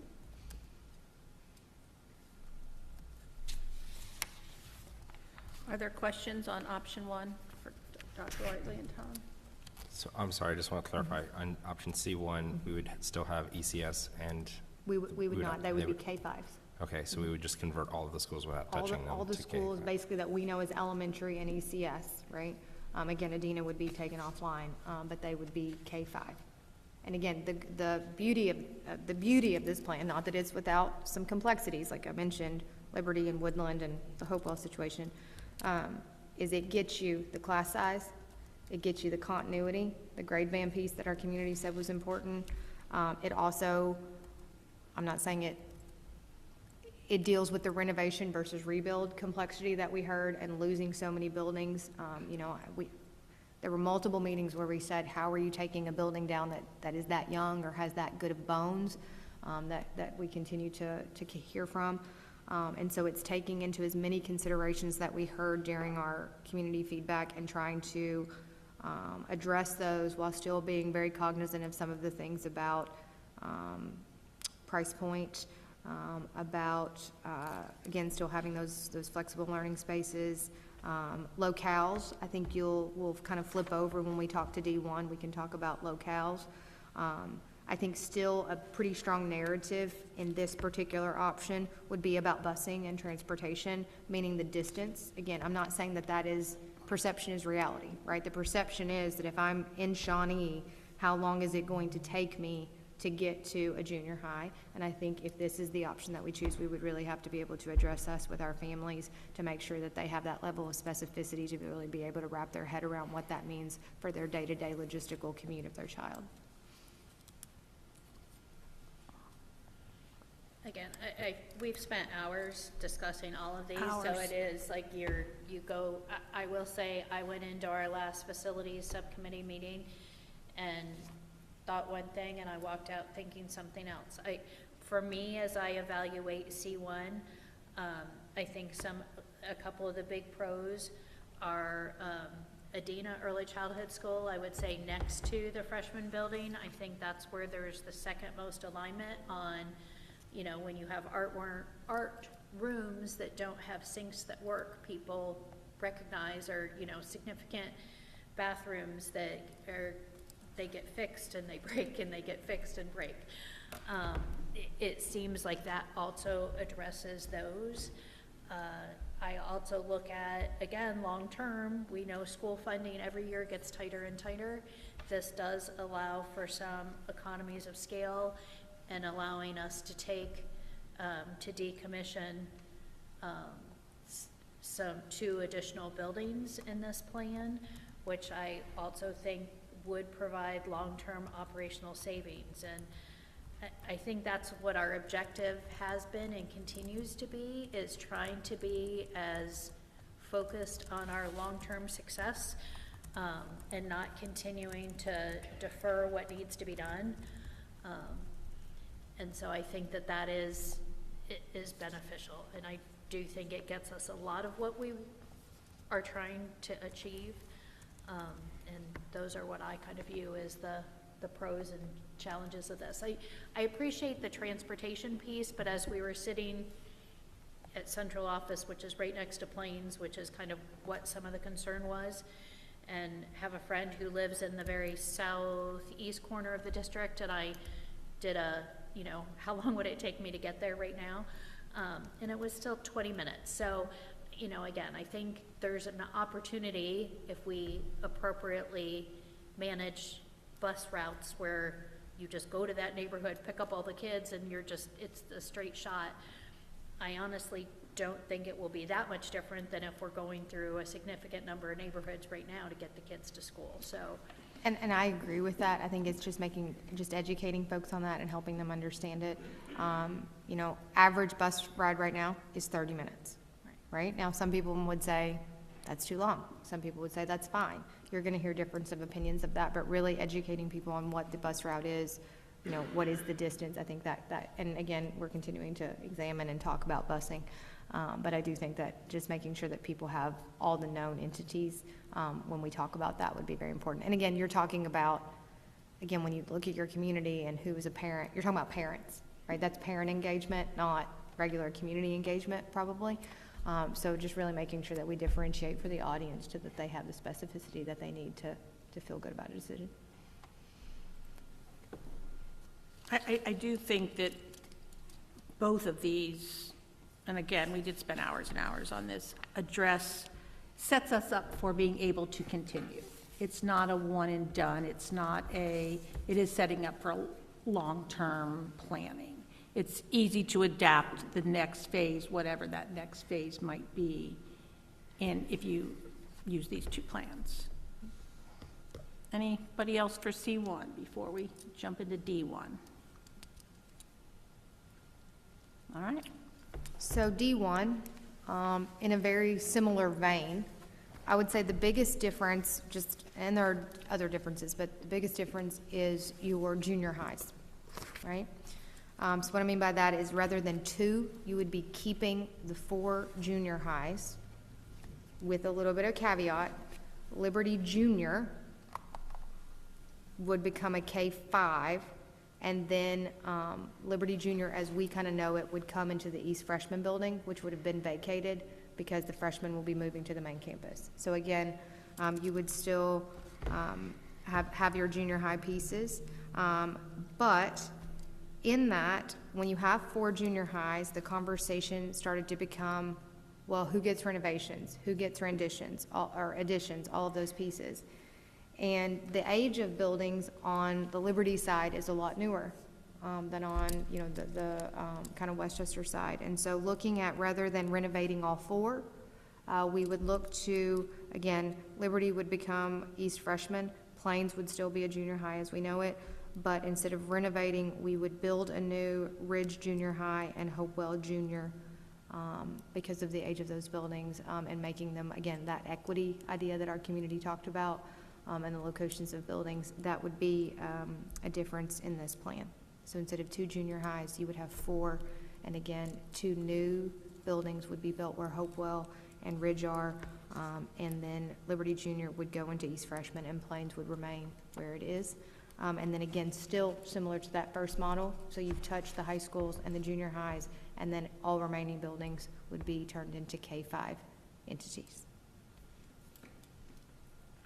So you still have, because Hopewell Junior would be a newer building, that alleviates kind of the issue that we saw down, with the Hopewell buildings. However, Woodland and Liberty Junior, you still would have the 2 in proximity to each other to discuss larger in nature or kind of 2 smaller just in close locale.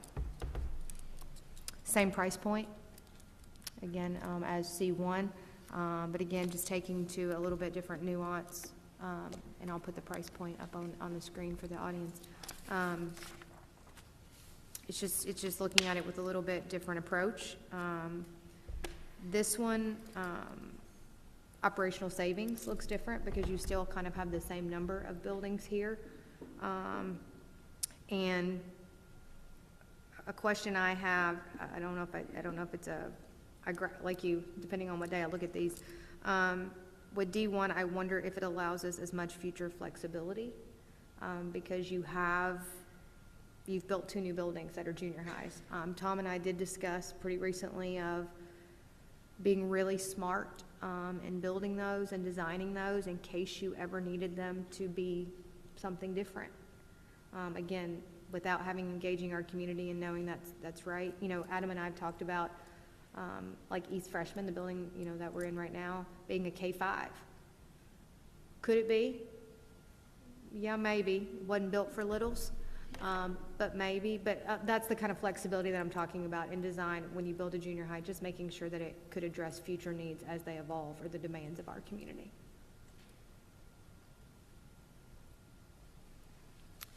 In this plan, because you're building new buildings, would it be longer time frame? No? No, we're actually, in both plans, we're building new space. We're concentrating on building space to accommodate the added students, the students that are presently that you have crowding. So that's all new space. It's just where you want this new space. And do we get wasn't part of the two junior high middle school model using our staff more effectively? And would we not have that same? So, kind of based on the original notion of the master facilities plan, we were looking for the intervention model to be where your actual core teacher serves your intervention. That model was actually built on the Hopewell Junior model, which if you look at our school report card data, Hopewell Junior historically has been the most successful. And what that meant, because they were smaller in nature at the time, they had about 500 children versus the 700 children. That's changed, but in the past that held true. They were able to basically do common planning for their core teachers so that their core teachers delivered instruction to their students. There is a lot of maximizing potential on that. And what I mean by that is, yes, any teacher can provide intervention, but when I'm your English teacher and I'm intervening in English, I don't have to play catch up. I don't have to have background, right? I know kind of where you are and in our sequence of pacing guides and things of that. Additionally, in the middle school model, you have houses or cohorts that travel together, and so teachers have really good, strong relationships and depth of their students, and so you bring that into play in intervention as well, because you're not just sitting with a student, you're sitting with your student, so you can also kind of do that team approach of planning what those intervention looks like and really being strategic. Could you do that with the 4? You could, but staff efficiency would not be at its premium like it would be with 2. And we're seeing that right now. You know, one of the things that Adam has forecasted is being able to replicate that model in all of the cores. And when you have 4 and you have traveling teachers and things like that, that becomes a little bit more cost inefficient versus if you had 2 where you can kind of concentrate those staff and use more effectively. But it is possible in either model, but from an efficiency standpoint and a staffing standpoint, a little bit more efficiency in C1. Comments, questions? Nothing? Around D1 or both? Both. I I guess think both. I think we can take both now. A question about D1, you know, other than kind of being smart about how we built the junior highs, have we thought about what a next phase would be like in any more detail than that? I will say, and I speak in my role only, I struggle with Adina in the state, in its current state. Continuing that in a K-5 model, we would have to look at a serious maintenance, renovation, I don't know exactly what you would call that. It would be in depth. Because right now it just has some not only space but bathroom, water. That's before you ever get to aesthetics. It has some need problems. And again, I'm speaking for me. I think Mr. Hatfield would agree with me on this one that we've had a lot of conversations about. After West Freshman, that Creekside campus, I would say Adina is probably your next highest needs building. And so to keep that in a K-5, again, it is possible, but I think we would have to have some real long-term conversations about what maintenance, it's beyond, I mean, there's a maintenance piece, but there's just also a functionality piece that we would need to consider. And I think long-term, more long-term than that would be the same is in C1. The discussion we had is that's where you really want to engage, especially those K-5 parents, to say what is the next iteration of what you want and what we think that would be best for our students and our families. I'm getting my data point, just 1 second.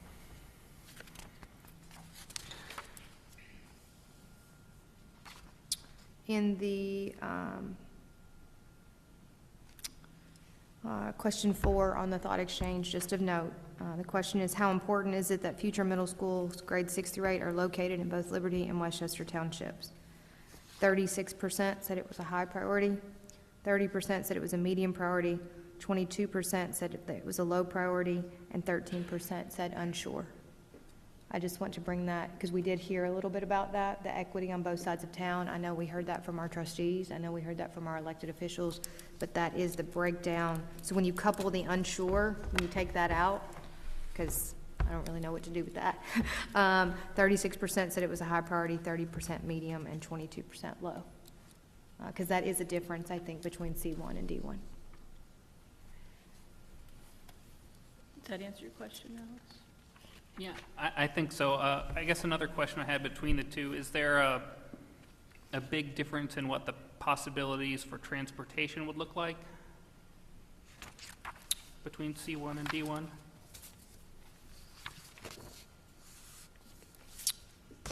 I'd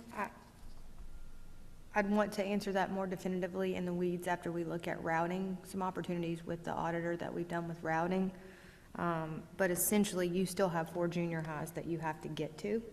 So just at first blush, I would think that that would be a little bit more inefficient because you're dropping off and things of that nature. One of the things when you streamline, when you have fewer buildings, is you can really capitalize on that routing of drop-offs. The biggest thing about transportation, the biggest bang for our buck is going to be the grade bank configuration, right? So if you can reduce the K2, the 3-6, the 7-8, the freshmen, when you can reduce that, that's going to help you regardless, so that is in both models. So I don't have the data right off the top of my head, Alex, I would want to look at that, but at first blush, I would think C1 would give you a little bit more efficiency, but I'd want to balance that with length and time on the bus. With only 2, it does give you, like Julie said, that ability to, like, my neighborhood now has, I think, 3 buses that go to Independence, because there are a lot of littles in my neighborhood now. So it would give you that ability to, let's say my neighborhood would make a Liberty Junior, it would give you that ability to load all of the Liberty Junior kids on the bus, go to Liberty Junior and be done, instead of stopping at Cedar Brook or Kyle Station, or when you have the 2. And just for perspective, because busing is an important conversation, do not get me wrong, but it was a moderate level. Just for perspective, in the thought exchange, I'm not talking about in the community attendance sessions, in the thought exchange, cost was also a moderate discussion point. So I just want to put that in perspective. Strong alignment, when I say alignment discussion point, the strongest alignment in the thought exchange came around class sizes, building safety, and community engagement. The next level was busing needs and financial concerns. So I just put that in perspective for you, because I don't want something to overtake it as a high priority that didn't meet the same threshold as the others. And in the in-person, let me get my data here. In the in-person, the strongest alignment came around safety, fewer transitions, smaller class sizes, transparency, and then the more moderate or partial alignment came in flexible learning spaces.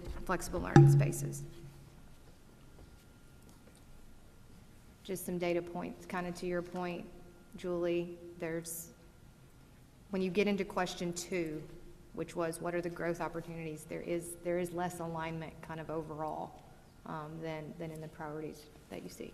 Well, and I guess I struggle a little bit about that, because when you look at the demographic of who participated in that thought exchange versus the broader community, the broader community members are 29%, but we know that's basically exactly the inverse of the reality of our makeup. So I do question how much that would skew that if that survey had been 70% of those were community members rather than parents. So I think we've heard enough anecdotal that we know that may be what that quantified, right. But I'm not 100% convinced that cost isn't a higher priority. But it is a struggle, because it's, we had somebody say in one of the sessions, people want what they want, but they don't want to pay for it. Don't want to have to fund that particular level of service. So when you're filling out a survey, it's easier to say, I want X, Y, and Z, but when then you get the price tag, you're like, okay, maybe I don't. But I don't know that you do that. I think we've heard in a lot of these some contradictions of what we want and what we're wanting to fund. Well, and I would say question 7 kind of leads to that in the thought exchange, because it says, when considering reduction of buildings, rank operational outcomes, the second highest ranking was operational savings. Yeah. In overbusing, but again, still under fewer transitions of grade bands. The grade band, again, the grade band and class size are like right there. And we heard that not just from parents, we heard that in our community groups. We heard that from the trustees, from the Democratic Republican parties. So I do think those still have a very strong prioritization for our community and what we're looking for our master facilities plan to accomplish.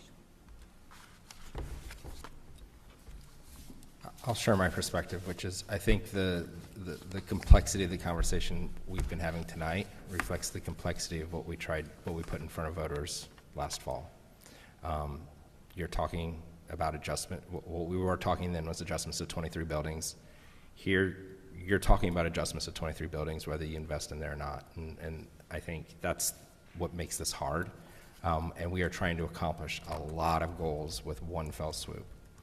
And so when I hear the feedback that we got from the focus groups, as well as look at the thought exchange, and then with the conversations that we've been getting from our community, not just since the bond issue, but even going into it, we haven't made this in a way that makes it simple and understandable. And so with something this complex, there's an old saying of like, how do you eat an elephant? You eat it one bite at a time, right? I don't think we've taken a really hard look at the things that we're trying to accomplish, and is there a way to accomplish them in a piecemeal manner? And I say that because we are still locked into assumptions that, a group of people starting in 2018 started making, and we've gone down that road. And so we are trying to take what didn't pass and figure out, what can we do to get part of it that's quantifiable and digestible, instead of really looking at, okay, if we want to combat class size, where's those greatest needs? If it's at the elementary school level, maybe it means a new elementary school, not just touching and redoing band configurations. And if it is, we're locked into an assumption that it has to be either an ECS and 3-5 model or all K-6. It'd be intriguing to talk to our community about options to come back and say, here's an option where we do the building configurations with the high schools to open up what we need to from a saving standpoint. But with East Freshmen, we take a look at making it a very large K through 5 school, but we're not going to mess with the other schools at this point. We're worried about equity across the district, but we haven't given the people the chance to weigh in on if that's something that's what they're going to vote for better than a plan that fits the needs that we're trying to address today. We also locked into that we weren't going to change zoning and we weren't going to change east-west. You can get around a lot of that equity if you start changing that and looking at what that looks like. I'm saying this as somebody who's also a parent, so I know what it would be like if I tried to tell my son, oh no, you've been dreaming of going to Lakota East and now you're going to go to Lakota West. But I think we need to take a hard look at these conversations and weigh that, because we've gotten locked into a lot of assumptions. And even if we do that exploration to look at what these dramatic changes would look like, we can use integrative thinking to really tease out what we like about those and what we like about the plan that we put on the ballot in the fall, and start getting to maybe some third ways that accomplishes a little bit of something that we can actually get excitement around. When I look at these two plans, there's nothing exciting about this. It looks like we couldn't sell what we put on the ballot in the fall, and now we're trying to come back to hit a price point. And when we look at all the things that we're trying to address here, I don't know how this comes to life for the elementary schools in a way that's meaningful. I don't know that we have an answer to busing. And I say that because when I read through the thought exchange, there's a difference between what we heard in focus groups, which was by very distinct focus groups that talked about the time on the bus. When I talk to parents, that's not what I hear. I hear, well, it's a real struggle to have to figure out that time frame of 10th grade of I don't have busing to the high school. And that's assuming that your kid will be able to drive after that. We haven't solved for the fact that starting in 2018 and to where we are now, we're much more economically diverse. Busing at a high school beyond 10th grade is a bigger issue. And what we put on the ballot in February said, hey, families, now instead of trying to figure out 6 months or 7 months or maybe 3 months if you have an early birthday, now you have to figure out 1.5 years on busing. We haven't brought to life what these flexible learning spaces mean. We haven't committed to class sizes and what that impact is. And so I just really worry that when I look at these two options, we haven't done enough to actually answer the people's questions. And I don't feel this is simpler, because what feels like this is we're doing part of what we asked for, and we're going to come back in 2 years and ask for the rest. And I don't think that is something that is necessarily going to answer and get where we need to. I was really heartened by the election results in the fall. We had 40% of our community trust that this was the best plan to accomplish everything that we wanted to do. And that, I believe that is the most cost effective. I really award the work that our architects did and that we looked at from a financing standpoint. But it wasn't enough, because I don't think everyone agreed that we needed to do everything at one time. And in 2018, when we started on this journey, property taxes hadn't been property values hadn't been reassessed, and property taxes weren't the crushing need on families as they are now. So I think we just need to really take a look at exploring it differently. And then I would love the opportunity to put some of these options back out to the community so that they can react to that, to start thinking about, yeah, you know what, one elementary school right now will get us enough, or one elementary and some middle school adjustment will get me enough. Or to hear back from them to say, oh no, we can't have different on the east side and west side. I just don't know if that's true when you look at some of the other things that have risen up, namely cost and property taxes. So help me understand what you're thinking as far as, like, right now, we have houses being built in Liberty at a miraculous rate, and we're already beyond class size opportunities. So how are you thinking of solving that without doing something drastic like eliminating all-day kindergarten for everybody? So I think we can come back with more options for the community to invest in. When I look at what we had planned for in the fall, the new elementary schools were costing about $44 million. I think it's different going to the community saying, hey, we need 2 elementary schools to fix overcrowding in the elementary school level, and it's going to cost $88 million, versus the very complicated plan that we did in the fall at $500 million. Now, I'm not going to say that's going to solve our problems, but we haven't laid out these scenarios. And we haven't. I don't feel we've done enough work to explore alternate scenarios. And I think that's also assuming that we have to have the same model for elementary school education. I think there's an opportunity. We are a very big, diverse district, and me as a parent, I would say it'd be very exciting to be able to choose and say, hey, there's a way that I can have my kid in the same building from K through 5, or hey, I really like the ECS model, and I want to make sure that they go there. I think we can ease our way into it and think through different ways. I know this sounds radically different, but we haven't gone back to our community since before I was on the board on different ways of looking at what our district could be. Well, I feel like that's part of what these community sessions were. Right. It was this was our North Star: smaller class sizes, K-5, 6, 8, 9, 12. I mean, that was the question asked. Do these still make sense? Are these still your North Star? And what I heard was, yes, that is still the objective, and that is still the question we're trying to answer. But all of the discussions and all the feedback that we've got has been couched in that original idea of touching all the buildings and that rejiggering the grade configurations. So I live this as a parent. We've been talking about this since my daughter she's graduated now, but she was probably in the 5th grade at the time, right? My son is in 9th grade. We started this when he was in 2nd grade. We've all been locked into this model of, oh, we're going to do a lot with this instead of addressing the more current need, which is overcrowding. It doesn't mean that we wouldn't follow up with the next need on the list, right? But I think we just need to rethink our approach in this and actually get some feedback from the community, because I'm reacting to these 2 options that are in front of me, which neither seems exciting and neither seems simple. And I don't think that's going to be enough to get another 10% or get the goodwill and the endorsement from the community. So if we can do enough work and round these out, I would change my mind. But these don't excite me currently. The problem becomes, we're at a crisis point. We have buildings that will cost a lot more over the next couple of years to just maintain. They will not be able to really be maintained. We use the word maintain or status quo when we talk about how that's not really an option because of the disrepair in some of our buildings. To do something more long-term, again, I go back to what Julie said, we've kind of, nobody said in those sessions, I don't like K-5, I want to go to 3-6 and stay at K-2. My concern becomes we are up against a time frame and building houses going in, like Julie said, wildfire. I'm just very concerned that if we continue, you said we've been talking about this since Lily was in 5th grade and Jack in 2nd. If we continue to kick the can down the road, I think it's only going to be worse. I don't want our families, all-day kindergarten will be a game changer for this district. If we don't have all-day kindergarten, I think that'll be a game changer. I think we will lose families. And I think and that's one of the ways that we can get back space. So I would agree that maybe if there's things that you can do within these 2 plans that you think would be more exciting to you, that we could look at that. But for me, if we start over, it's really kicking the can down the road. And I think that's going to be an issue long-term for us. I want to be clear. I'm not saying start over. I'm saying take it one piece at a time. So take elements of this and see how do we think through that.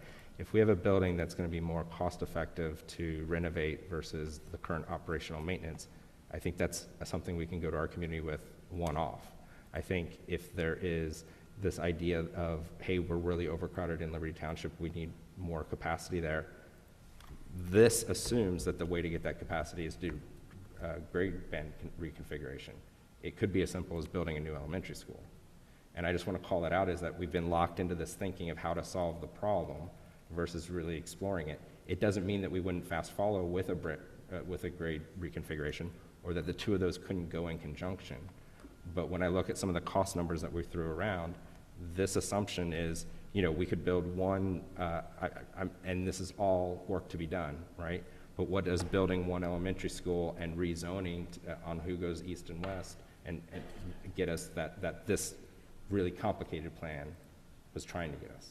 But we also need to worry about getting part of the plan of the structure is also getting the ninth graders into the high schools, which we know from an educational model is better for them. It's a more comprehensive high school. And so where does that fall in? I think we need to look at all those options and lay them out. And I think what we've been doing is sharing this plan back with the community and getting the same feedback over and over and over again. I think it'd be interesting to go back with a couple of options and get that new input to see how much people weigh it and the costs that would be associated with it. So it is really easy to look at this and say, hey, I'd like this grade configuration, and I want this new school and this. But when you actually have the cost differentials, I think that gives the ability for the community to actually engage with this a little bit better. The other concern I would have is that we know that Liberty-like houses are, like we said, they're ordering them on Amazon and dropping them on the property. But we also know from our enrollment study that in the next 3 to 5 years, the growth is going to be in Westchester because of the turnover in the southern part of the district, the Pisgah. So that's also kind of something, when we put these together, we were trying to plan for. I know, that was part of it. Yeah, one thing that I'm seeing Just be in is charge. a commonality is the complexity has been a big part of the issue. And so I still kind of am of the opinion that we couldn't even get to this because of all of the ballot complexity.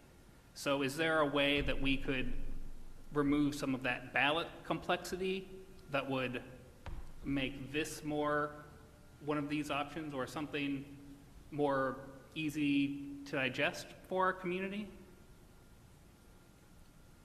Like, I wonder if we don't have the roll-off, if we have more money up front, we have some maintenance needs that need to be addressed. That's a possibility. Things along those lines. I have not seen much yet in terms of what that piece would look like for these plans. And I think that might be a key component to if it's something that the community would be for. Ben, thoughts? Well, Alex, or Mr. Argo, to clarify, wait for like that roll-off to come off so that it's less complex for people when they go to the ballot? I mean, that's a possibility. We had a lot of people who were arguing over, well, if the roll-off happens and we are asking for the money now, well, you don't need the money now. And it was all sorts of kind of going back and forth. But if we just said, this is how much it is, and we take this opportunity to say, all right, we're going to do it. This is how much the millage is. We're going to start collecting right away, and we're going to take that time to continue to build trust with the community, and then we can start looking at what is the next option. Because I think what I'm looking at these plans is there was not a lot of disagreement about West Freshman and Creekside. The 9 to 12 buildings being together, I think, was something that everyone was looking for. I didn't hear many people, there are some, but not many people who didn't like that piece of it. So I wonder if we capitalize on the things that people were in agreement on and build trust and take in the feedback to get to that next phase potentially. Yeah. Just to be fair, and Ben, I will let you go, we have not, my understanding, we're talking about a plan, not a cost yet. So there wasn't anything about things rolling off and things coming on. This was just to see if there's any interest in the plan before we talk about how we're going to fund the plan, just to clear that up for the people watching at home. Ben, sorry, go ahead. Oh, you're good. Sorry, I was just clearing my throat. I guess I see what Alex's point is. There was a lot of complexity to, I think it was the, what, 0.265 that we had that's still in effect, or 2.15 that's still in effect, the millage there that rolls off in, when does that roll off, Adam? Rolls off in calendar year 29. Okay, in 29. So I guess to what Alex is saying, there's a lot of concern with, okay, if we come with a millage count on the ballot, are people going to be arguing once again over, well, is this, you know, like last year, is this a 5 mil plan, or is this really a 2.66 mil plan? Less, you know, making it, clarifying that for the voters. And then to Mr. Horton's point, I would have to agree and disagree in many ways. I think I would have to agree that the listening sessions that we did were done not with these options presented, but kind of just in reaction to the old plan, the $506 million plan, and people were just reacting, I suppose, more so to that. So I would also question just kind of how much, what are the real priorities of our community, especially with what Ms. Schaefer said. 1,000 people is a lot, and it's also not when you have the context of 101,000 people. I would have to agree. We've spent the past 15 years talking about class sizes, and I would like to see that, you know, maybe it doesn't reflect it in the listening sessions, but if class size is the priority, I know even when Mr. Horton ran in 23, class sizes was an issue. And before that, I think last election before that Ms. O'Connor had to run in, class sizes was an issue. We've been talking about it for a while, and I would have to share, you know, these plans are and aren't exciting when you think about class sizes as a priority. I will say one exciting part is the cost.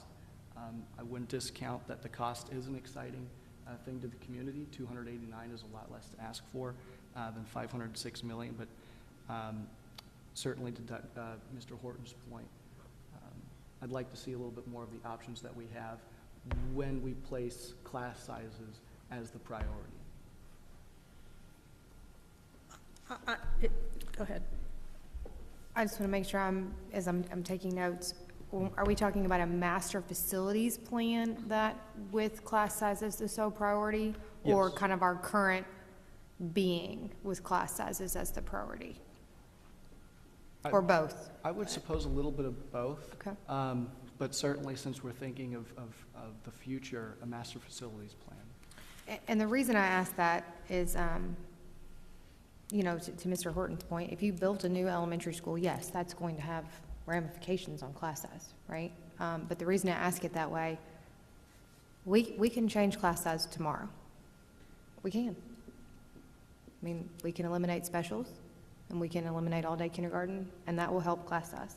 So I just want to make sure I'm hearing correctly, like, what are we talking about? Brick building and mortar? Are we talking about grade band? Like all of that? I just want to make sure that we can look at different plans in different ways, whether that's our current curriculum changing, whether that's turning all of our buildings into K5 or K6s rather than K2s and you know what I mean? I just wanted to make sure I'm capturing that correctly so that as we continue to iterate, I can make sure to present the right options to you. So I think I'm hearing kind of both, right? Okay, or all of the entities. I'll share my perspective is in context of a master facilities plan. Okay. Right? This is where we're investing to address class Gotcha. size. I don't think, you know, that's a separate conversation to say solving class size without Okay. master facilities. Okay. I mean, for me, that's why there's a sense of urgency to this plan, is because it is a problem that we've been talking about too long and we haven't been providing solutions. And so I don't think it can be addressed without being So- in the context of a master facility plan, other than by making choices that, in my opinion, are too costly to academic achievement. You know, we're continued to ask, and we continue to attempt to do everything in a very frugal manner, but there comes a point where you're seeing those ramifications in classroom success. And when we're asking, you know, again, if I had 30 kids in my classroom, their needs were different. Well, however, it's a long time ago, 50 years ago, whenever I was in elementary school, than they are now. And so as we continue to see our class sizes escalate, at the same time we're seeing student needs escalate, student attention spans decrease, you know, so many things that we all talk about as a society regularly. I mean, I feel like I have such a sense of urgency to solve this problem, to make sure that we can get to the class sizes we needed in order to provide the academic support. My hope is also we'll need less interventions down the road once we are able to get to class sizes, because we're meeting the needs in the classroom, where right now we can't provide that individualized attention. And I will say I've struggled in some of these meetings when people are like, brick and mortar doesn't solve an academic problem. Perhaps, but if we cannot get each student to get the individualized attention they need in today's expectation of education, where we're individualizing the instruction for every child, we are not going to be able to sustain academic growth, and we're setting our teachers and our staff up for failure. And at some point, we can't just keep saying, add another body and figure it out. And I feel like that's where we are. So whether it's done by, you know, to me, if we add an elementary, okay, that provides a little bit of help over here, but I would much rather see something that's more comprehensive, that provides a academically sound 6 through 8 model. It brings our 9th graders in so they're not isolated socially and or with the academics that they're trying to access. You know, people don't get accelerated because they don't want to get bussed. And by moving those 6th graders out, that is the relief. That to me is the sexy for the elementary, is that I now have more capacity to address class sizes because I've moved out 1/7 of that cohort out of those buildings. So I just hope we can get to those academic pieces, because I'm very concerned where we are on being able to address those. And the staff piece, our staff is overwhelmed with 35 kids in a classroom. They're not able to meet the needs of their students, not just like how they would want to, but how they should for the academic influence that they have on their students. And we can't discount the staff piece. We can't discount that we have great staff. We have high-quality staff, and we want to keep them. We would like to retain them. But at some point, if they can go down the road and teach someplace else because they have 25 kids in their class and not 35, I think, again, we're doing a detriment to our students.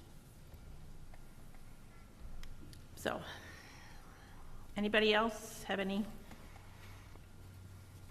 We are meeting again on Wednesday, is that correct? Yes, Wednesday. So I guess my question would be, what are we going to do on Wednesday? If we need, So while they're tied, I mean, it's kind of, you know, to Alex's point of what does timing and millage and ballot language look like, right? And the complexity of that is when you go impacts some of that as well, because if you go in May, or if you go in November, or you go the next, just fill in the blank, that has impacts on operational budgets, that has impacts on maintenance budgets, like all of that comes into play of how do you put that all together to continue to discuss. So I do think continuing to talk about the options, but maybe also talking about some of that timing piece is important as well. that would be my suggestion, if we could come on Wednesday with a with the timing piece and the ballot issues. We know we have options in May and options in November, and talk about that. Like, if we go in May, what's the operational impact? If we wait till November, what's the operational impact? Do we then need an operating levy? I'm not saying we have one, but, you know, what is that kind of implication? I think this was a good first step, but I think we have to start talking the financial timing piece. I think it all goes hand in hand. And I think Ms. Schaefer made a good point when she was speaking. I continue to think about strategic planning. Right? And yes, class size is the number one thing that I heard about in my listening sessions as well. But you want to have the ability to grow and make change in a strategic planning. And so on last Thursday at the library, that was our most well-attended engagement session, and they were engaged, and they were. I needed an SRO. But when I went back and I looked at, there were almost 2 to 3 pages full of opportunities on that page. And yes, class size was on there, but what do you do with counselors? What do you do with electives? What do you do with Future Ready? I do think we have to continue to think about opportunities that allow us to expand and grow ourselves. Yes, class size is important. Please hear me say that. And it's about what you prioritize. So if we want to prioritize just class size, do we want to prioritize class size and counselors and electives? I think those are some of the conversations that we need to talk about, because Mr. Zink's world is to forecast those. Right? So if we forecast specials and class size, I'm just picking 2, that has an impact. Right? If we say, well, now we're going to also prioritize counselor ratio, that has some serious impacts beyond master facilities, but like you said, to just kind of operational pieces and space, which plays into master facilities. So I think just getting that clarity on exactly what we're trying to prioritize, and then the timing of that and the ramifications of either the immediacy of that or the delay of that. Okay. Any other questions, thoughts for Dr. Whiteley or Tom? Okay, thank you, Tom. We will be moving on to policy. Normally, Mr. Marshall would come and give you the policy overview, but really the first read policy per se that we have is pretty minimal. So to save him the trek in the conversation, I'm just going to address that myself. If you look at policies 152, 153, and 155, the changes are there in green, and they're very, very minimal. And really, the purpose of these changes are to align them, to basically make sure that they are aligned in what they're allowing us to do. And what it basically says is that it allows the president to appoint committee members, especially in a prolonged time of absence. And what I mean by that is, we experienced a situation where we had a board member who was not active for a period of time, and then therefore the committees involved kind of had a missing member, right? And then Christina came aboard, and there was a little bit of a grayness of she couldn't be put on a committee because there wasn't the allowance in the policy to do so, and so there was kind of some mistraction for her. So really these just say during a prolonged period of absence, and that could be if somebody was ill, right? You're going through cancer treatment or something like that. It gives us the ability to continue forward, and the president to be able to appoint those. Or if we ever got in a meeting where there was not a quorum, which we had the other day with a sub, and we didn't have a sub and we couldn't appoint, this just gives that flexibility outside of the organizational meeting, which we're still going to keep the organizational meeting as the main place to do the business, but it would give the board president the ability or latitude to do that within certain parameters. So it really just addresses those with those minimal changes. We changed the policy when Christina came on board to allow her to be appointed mid-year. Yeah, but we then changed didn't policy. align it with the rest of the. Yeah, we originally changed 153, Yeah. and now we need to make sure 155 and 152 match Yeah, that. they just match. Yeah, I'll also just join in that we've learned of some examples of neighboring districts and stuff that have had some of those issues, namely around illnesses, where it makes sense and everybody would want that, empathy and understanding to help shift things around. And we just want to make sure that we can enable that.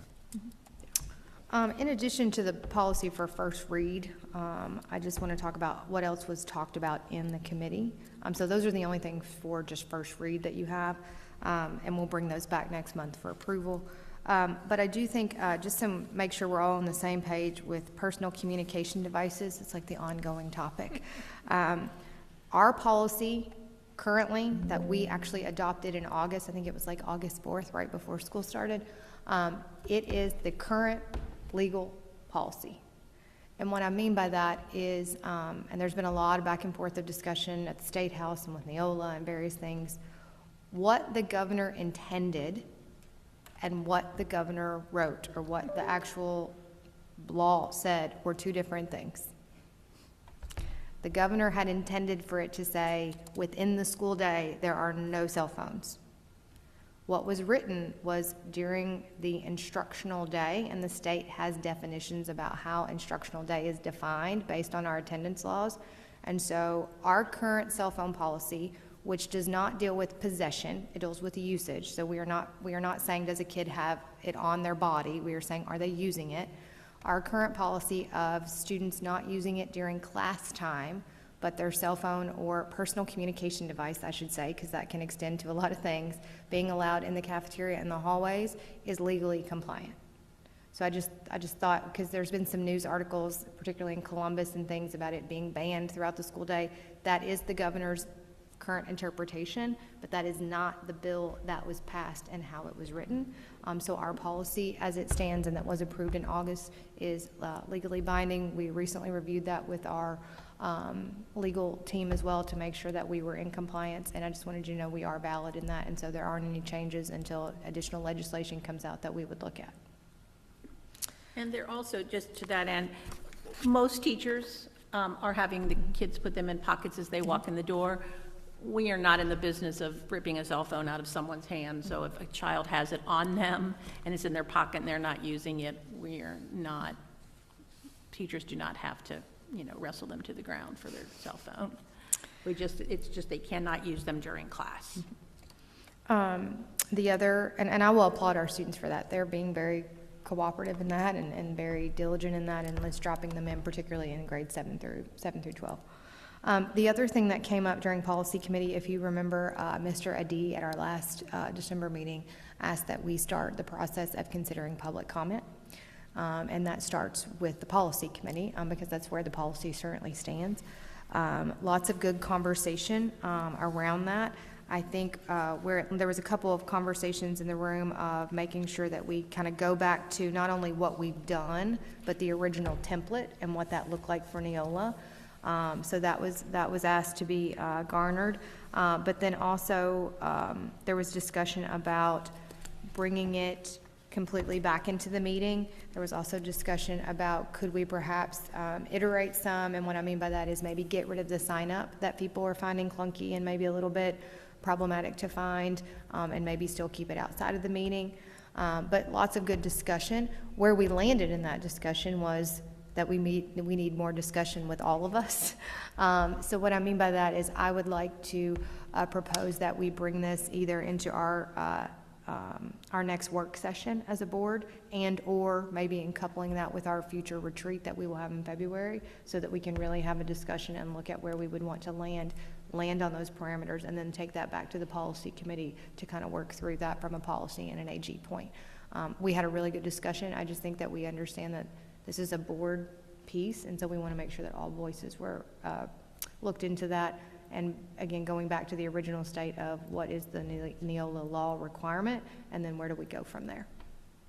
And it was also an interesting discussion, which will be great for the whole board, on the history of why we've done what we've done, how we got to where we are in the public comment piece. So, but we did feel like it was a big enough discussion that we would like to bring it to the board during a retreat, and then after getting all the board input, ship it back to the policy committee and check Neola and legal. Our next work session is February 3rd. Certainly not naive that depending on where we land with master facilities, that has some bearing. But I knew that there was going to be a different president.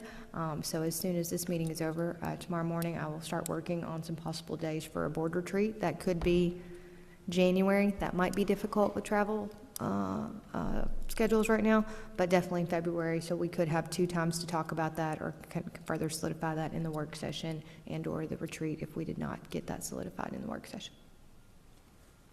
Any questions? Or anything that you, like I said, I know the template, I have all the past history of what we've kind of done and some of the suggestions from that, but if there's anything specifically that you think of during the interim that you would like me to bring to that meeting, I can certainly do that as well. You can email me, or like I said, if you know that now, you can tell me that too. So I have a comment on the cell phone and then questions about the public comment. So for cell phone, this is just something, it's anecdotal, but over the break I was getting a lot of questions from teachers and families about the cell phone and are we changing it, the cell phone policy, and I was kind of sharing kind of what I knew at that time. Now that we've got that clarity that nothing came through that changed, I think the news stories have continued that concern, and so just even over this past weekend after school started, still getting a lot of those questions, so it might be worth us having a proactive communication out to families and teachers that nothing's changing, despite what news stories they hear. On the cell phone policy, I want to make sure that we are following up in timeliness. So what we discussed in the meeting, in the committee meeting, was that we would come back here to get indication of where we want to go with it. I'm a little concerned about pushing it off to a work session. Because the committee wanted to make sure that we had direction on how to look at those policies that were existing. So we had talked about looking at the former policies, and we looked at those, looking at what the Neola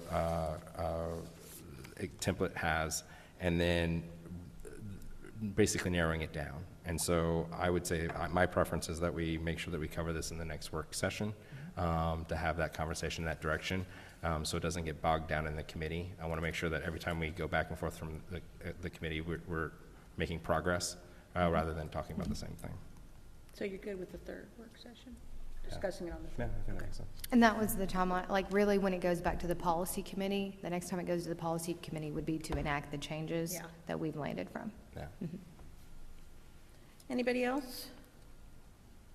Okay, moving on. We have Hold treasurer. on, did Ben have something? Oh, I'm sorry. I would just say, to the public comment part, I think that it was made an issue, obviously, during the election. And, we can have conversations on the history of public comment, why it was suspended. I know we've had those conversations. I would just, to the policy committee, urge that we don't spend the next couple of months going over the difference between must or shall or should or could, but we actually there's been a call for a little bit of change there, and it's been said that perception is often reality, and right now I think there is a perception that there's an accessibility problem. People would like to see it recorded. I know that there's we'll have those discussions on that, but just to the policy committee on that, I would really stress that I think there's a sizable part of our community that would like to see change. When we're elected, you don't get to pick who you get to serve, and you shouldn't get to pick who you get to listen to so far as a public meeting is concerned. And that's what I would just say to the policy committee, to just stress that we're really taking that seriously, and that when we go forward, we have it in mind that there is what I would say a little bit of a call for change with regards to our public comment. That'll be this, yeah, we can have that discussion on the third. Great, thank you, Ben, I appreciate that. I'm sorry, I didn't hear you talk, I didn't mean You're to good, cut you're you good. off. Okay, Adam, we have treasurer's recommendations, approval of board minutes and approval of monthly financial reports. Do I have a motion So moved. and a second? Second. Adam, do you have any oddities you need to tell us? I don't think so. Standard templated items. Got a few things to talk about when we get down into the contract approval, but nothing really in this section right now. Okay, then you may call the roll. Mr. Nguyen? Yes. Mr. Argo? Yes. Mr. Horton?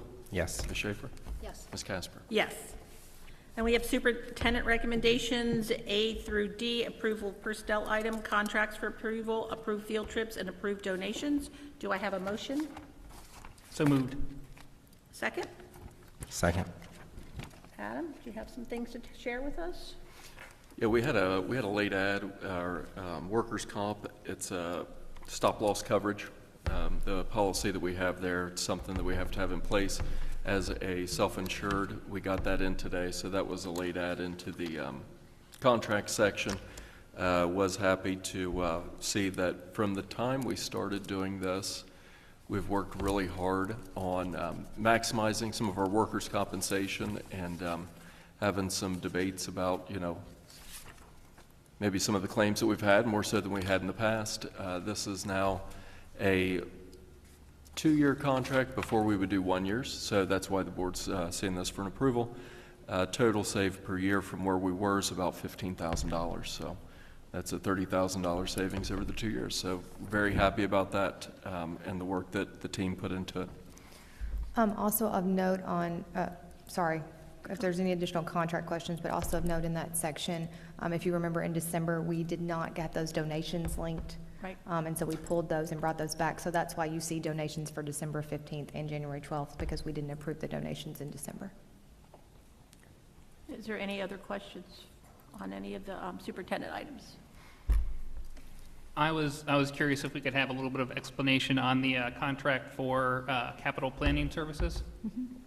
Mr. Zink and Mr. Hatfield and myself, and I think we've mentioned this at different times, wanting to really have a robust capital plan, not only for just kind of day-to-day needs and a full scope of the landscape, but also for Mr. Zink's kind of planning purposes and Mr. Hatfield's kind of knowing kind of what to execute when. We have had some plans around roofing and parking lots, but that is not comprehensive. And so really looking at a plan that we can have things slated and really know when they're due, and to make sure that they're also not all coming due at the same time, so that we can have a plan and really look at that from a fiscal piece. I think, and yes, there is a master facilities component, but this is just good practice.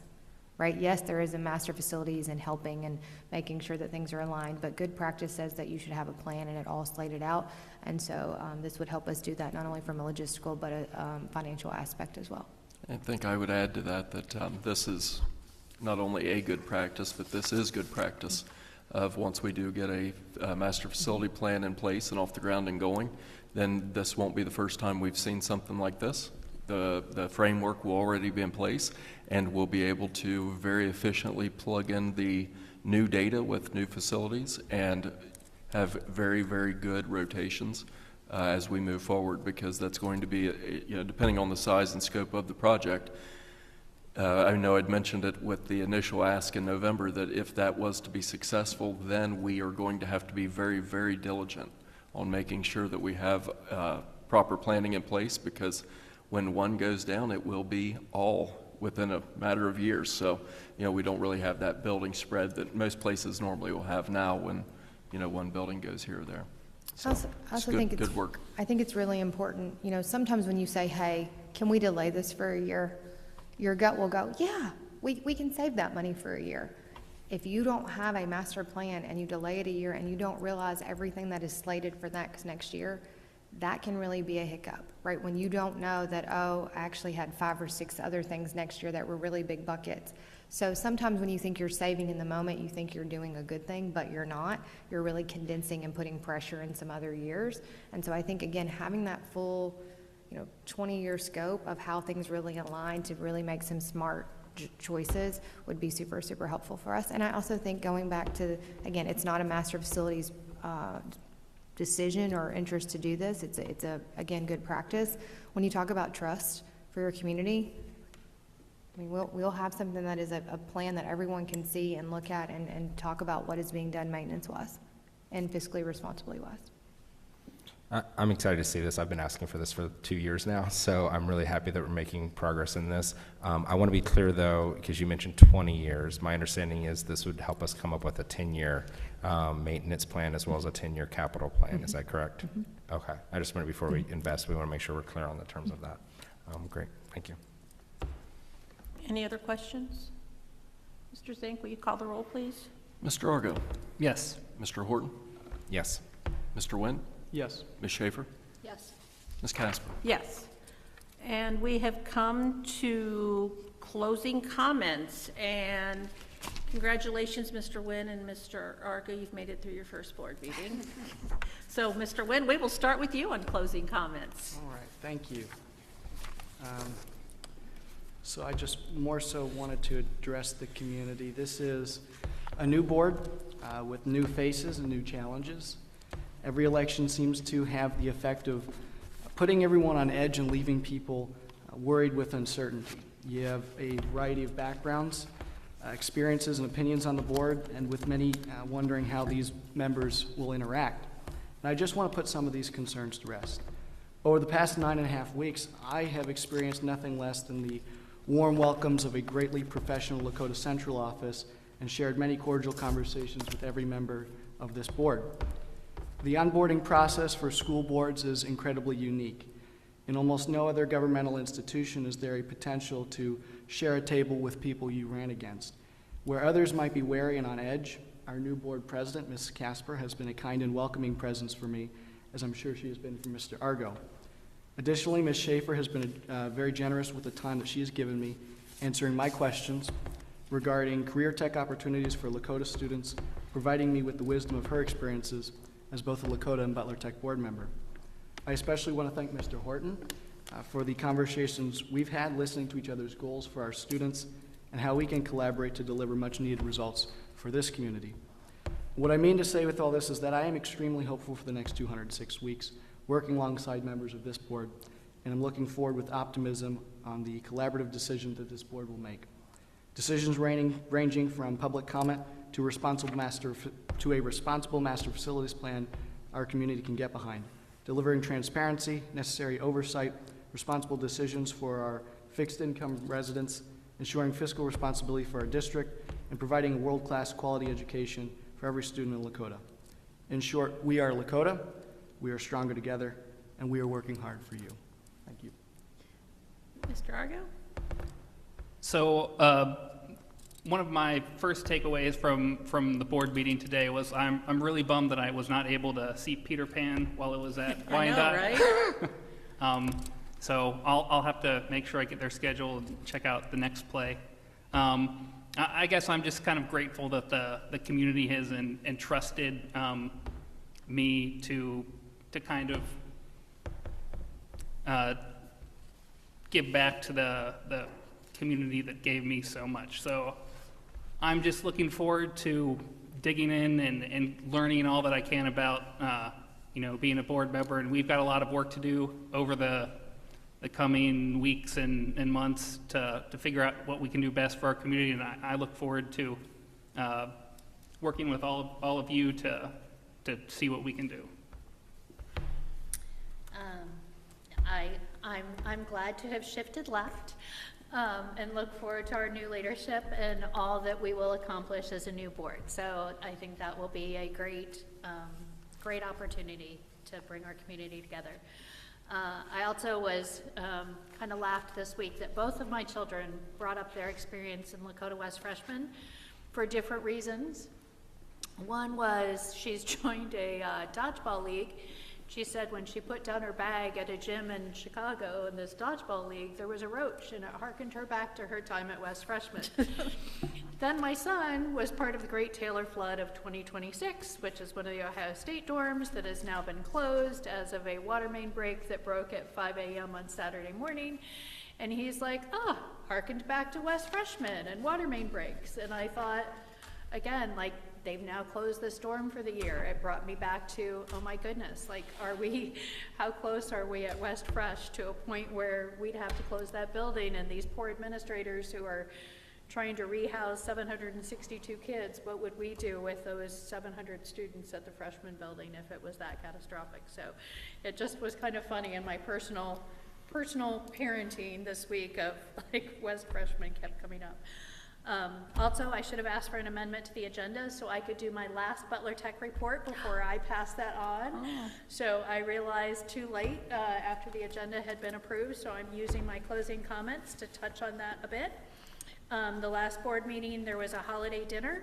They invited members of the community, which was an expansion. In the past, it's just been prior board members and the current board and some administrators, and they hearkened that they included more students, some staff, and community members. So that was a nice celebration with a different format. I have passed out the high school program welcoming or inviting students to apply to Butler Tech.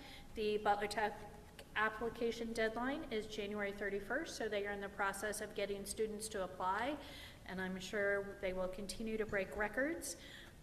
Also, good news on that front, as the goals of the board has continued to be expansion of facilities, we've made great progress on that this year.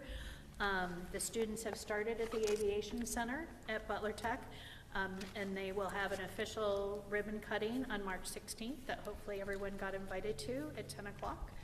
That will actually, students will arrive or come to campus on 1/20. The AM Hub collaboration with Miami did welcome students back already. Their ribbon cutting will be on the 2nd of February.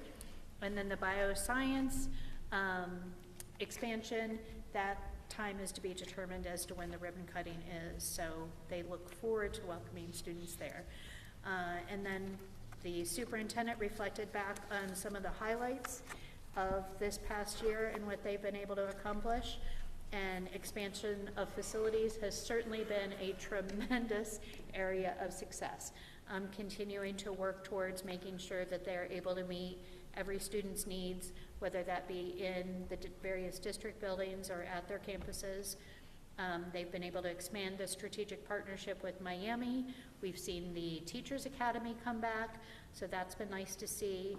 There are many national recognitions, not only for staff, but for students.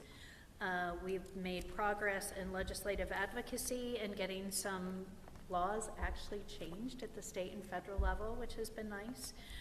They continue to do work towards raising student voice. There's been tremendous work in business and community outreach, doing an organizational redesign, welcoming a new superintendent, and the strategic plan continues to be focused on reaching the greatest number of students. So we've had a tremendous year at Butler Tech, and I'm sure that the work will continue and we'll continue to see great things. So with that, my last Butler Tech report. One question on the ribbon cutting is on the 16th. We did not get an invitation. We got an invitation to the AM Hub one, but not the Aviation Center. It may still be, my guess is then it will still be forthcoming. Okay. So we'll let Ben follow up with that as he continues. There you go, Ben. to get Find out when more that ribbon cutting information. is. And we do have a placeholder on that on the board calendar. It came in an email, not the formal, I got just an email reference okay. to it and something, so it is on a board Yeah, calendar as a so it's- placeholder, just so you have it there. Perfect, thank you. And thank you for all your work at Butler Tech. Mr. Horton? Yes, first, I just want to say welcome to Mr. Nguyen and Mr. Argo. You guys look good sitting over there. It's really nice to see the excitement and the new energy coming in.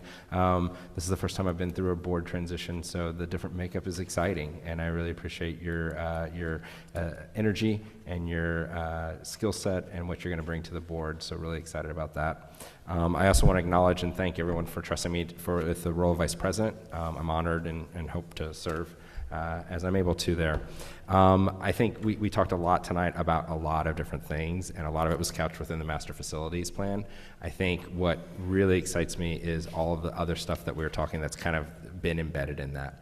And as we talk Master Facilities, I don't want to lose sight of the fact that we've been talking for a long time now about what educational opportunities we want to empower with our students. We've been talking about what kind of education we want to open up and unlock at the elementary level, the junior high level. At the same time that we're talking about class size and the concerns there, our staff has done an amazing job to continue our acceleration on student performance, maintaining the 4.5 stars.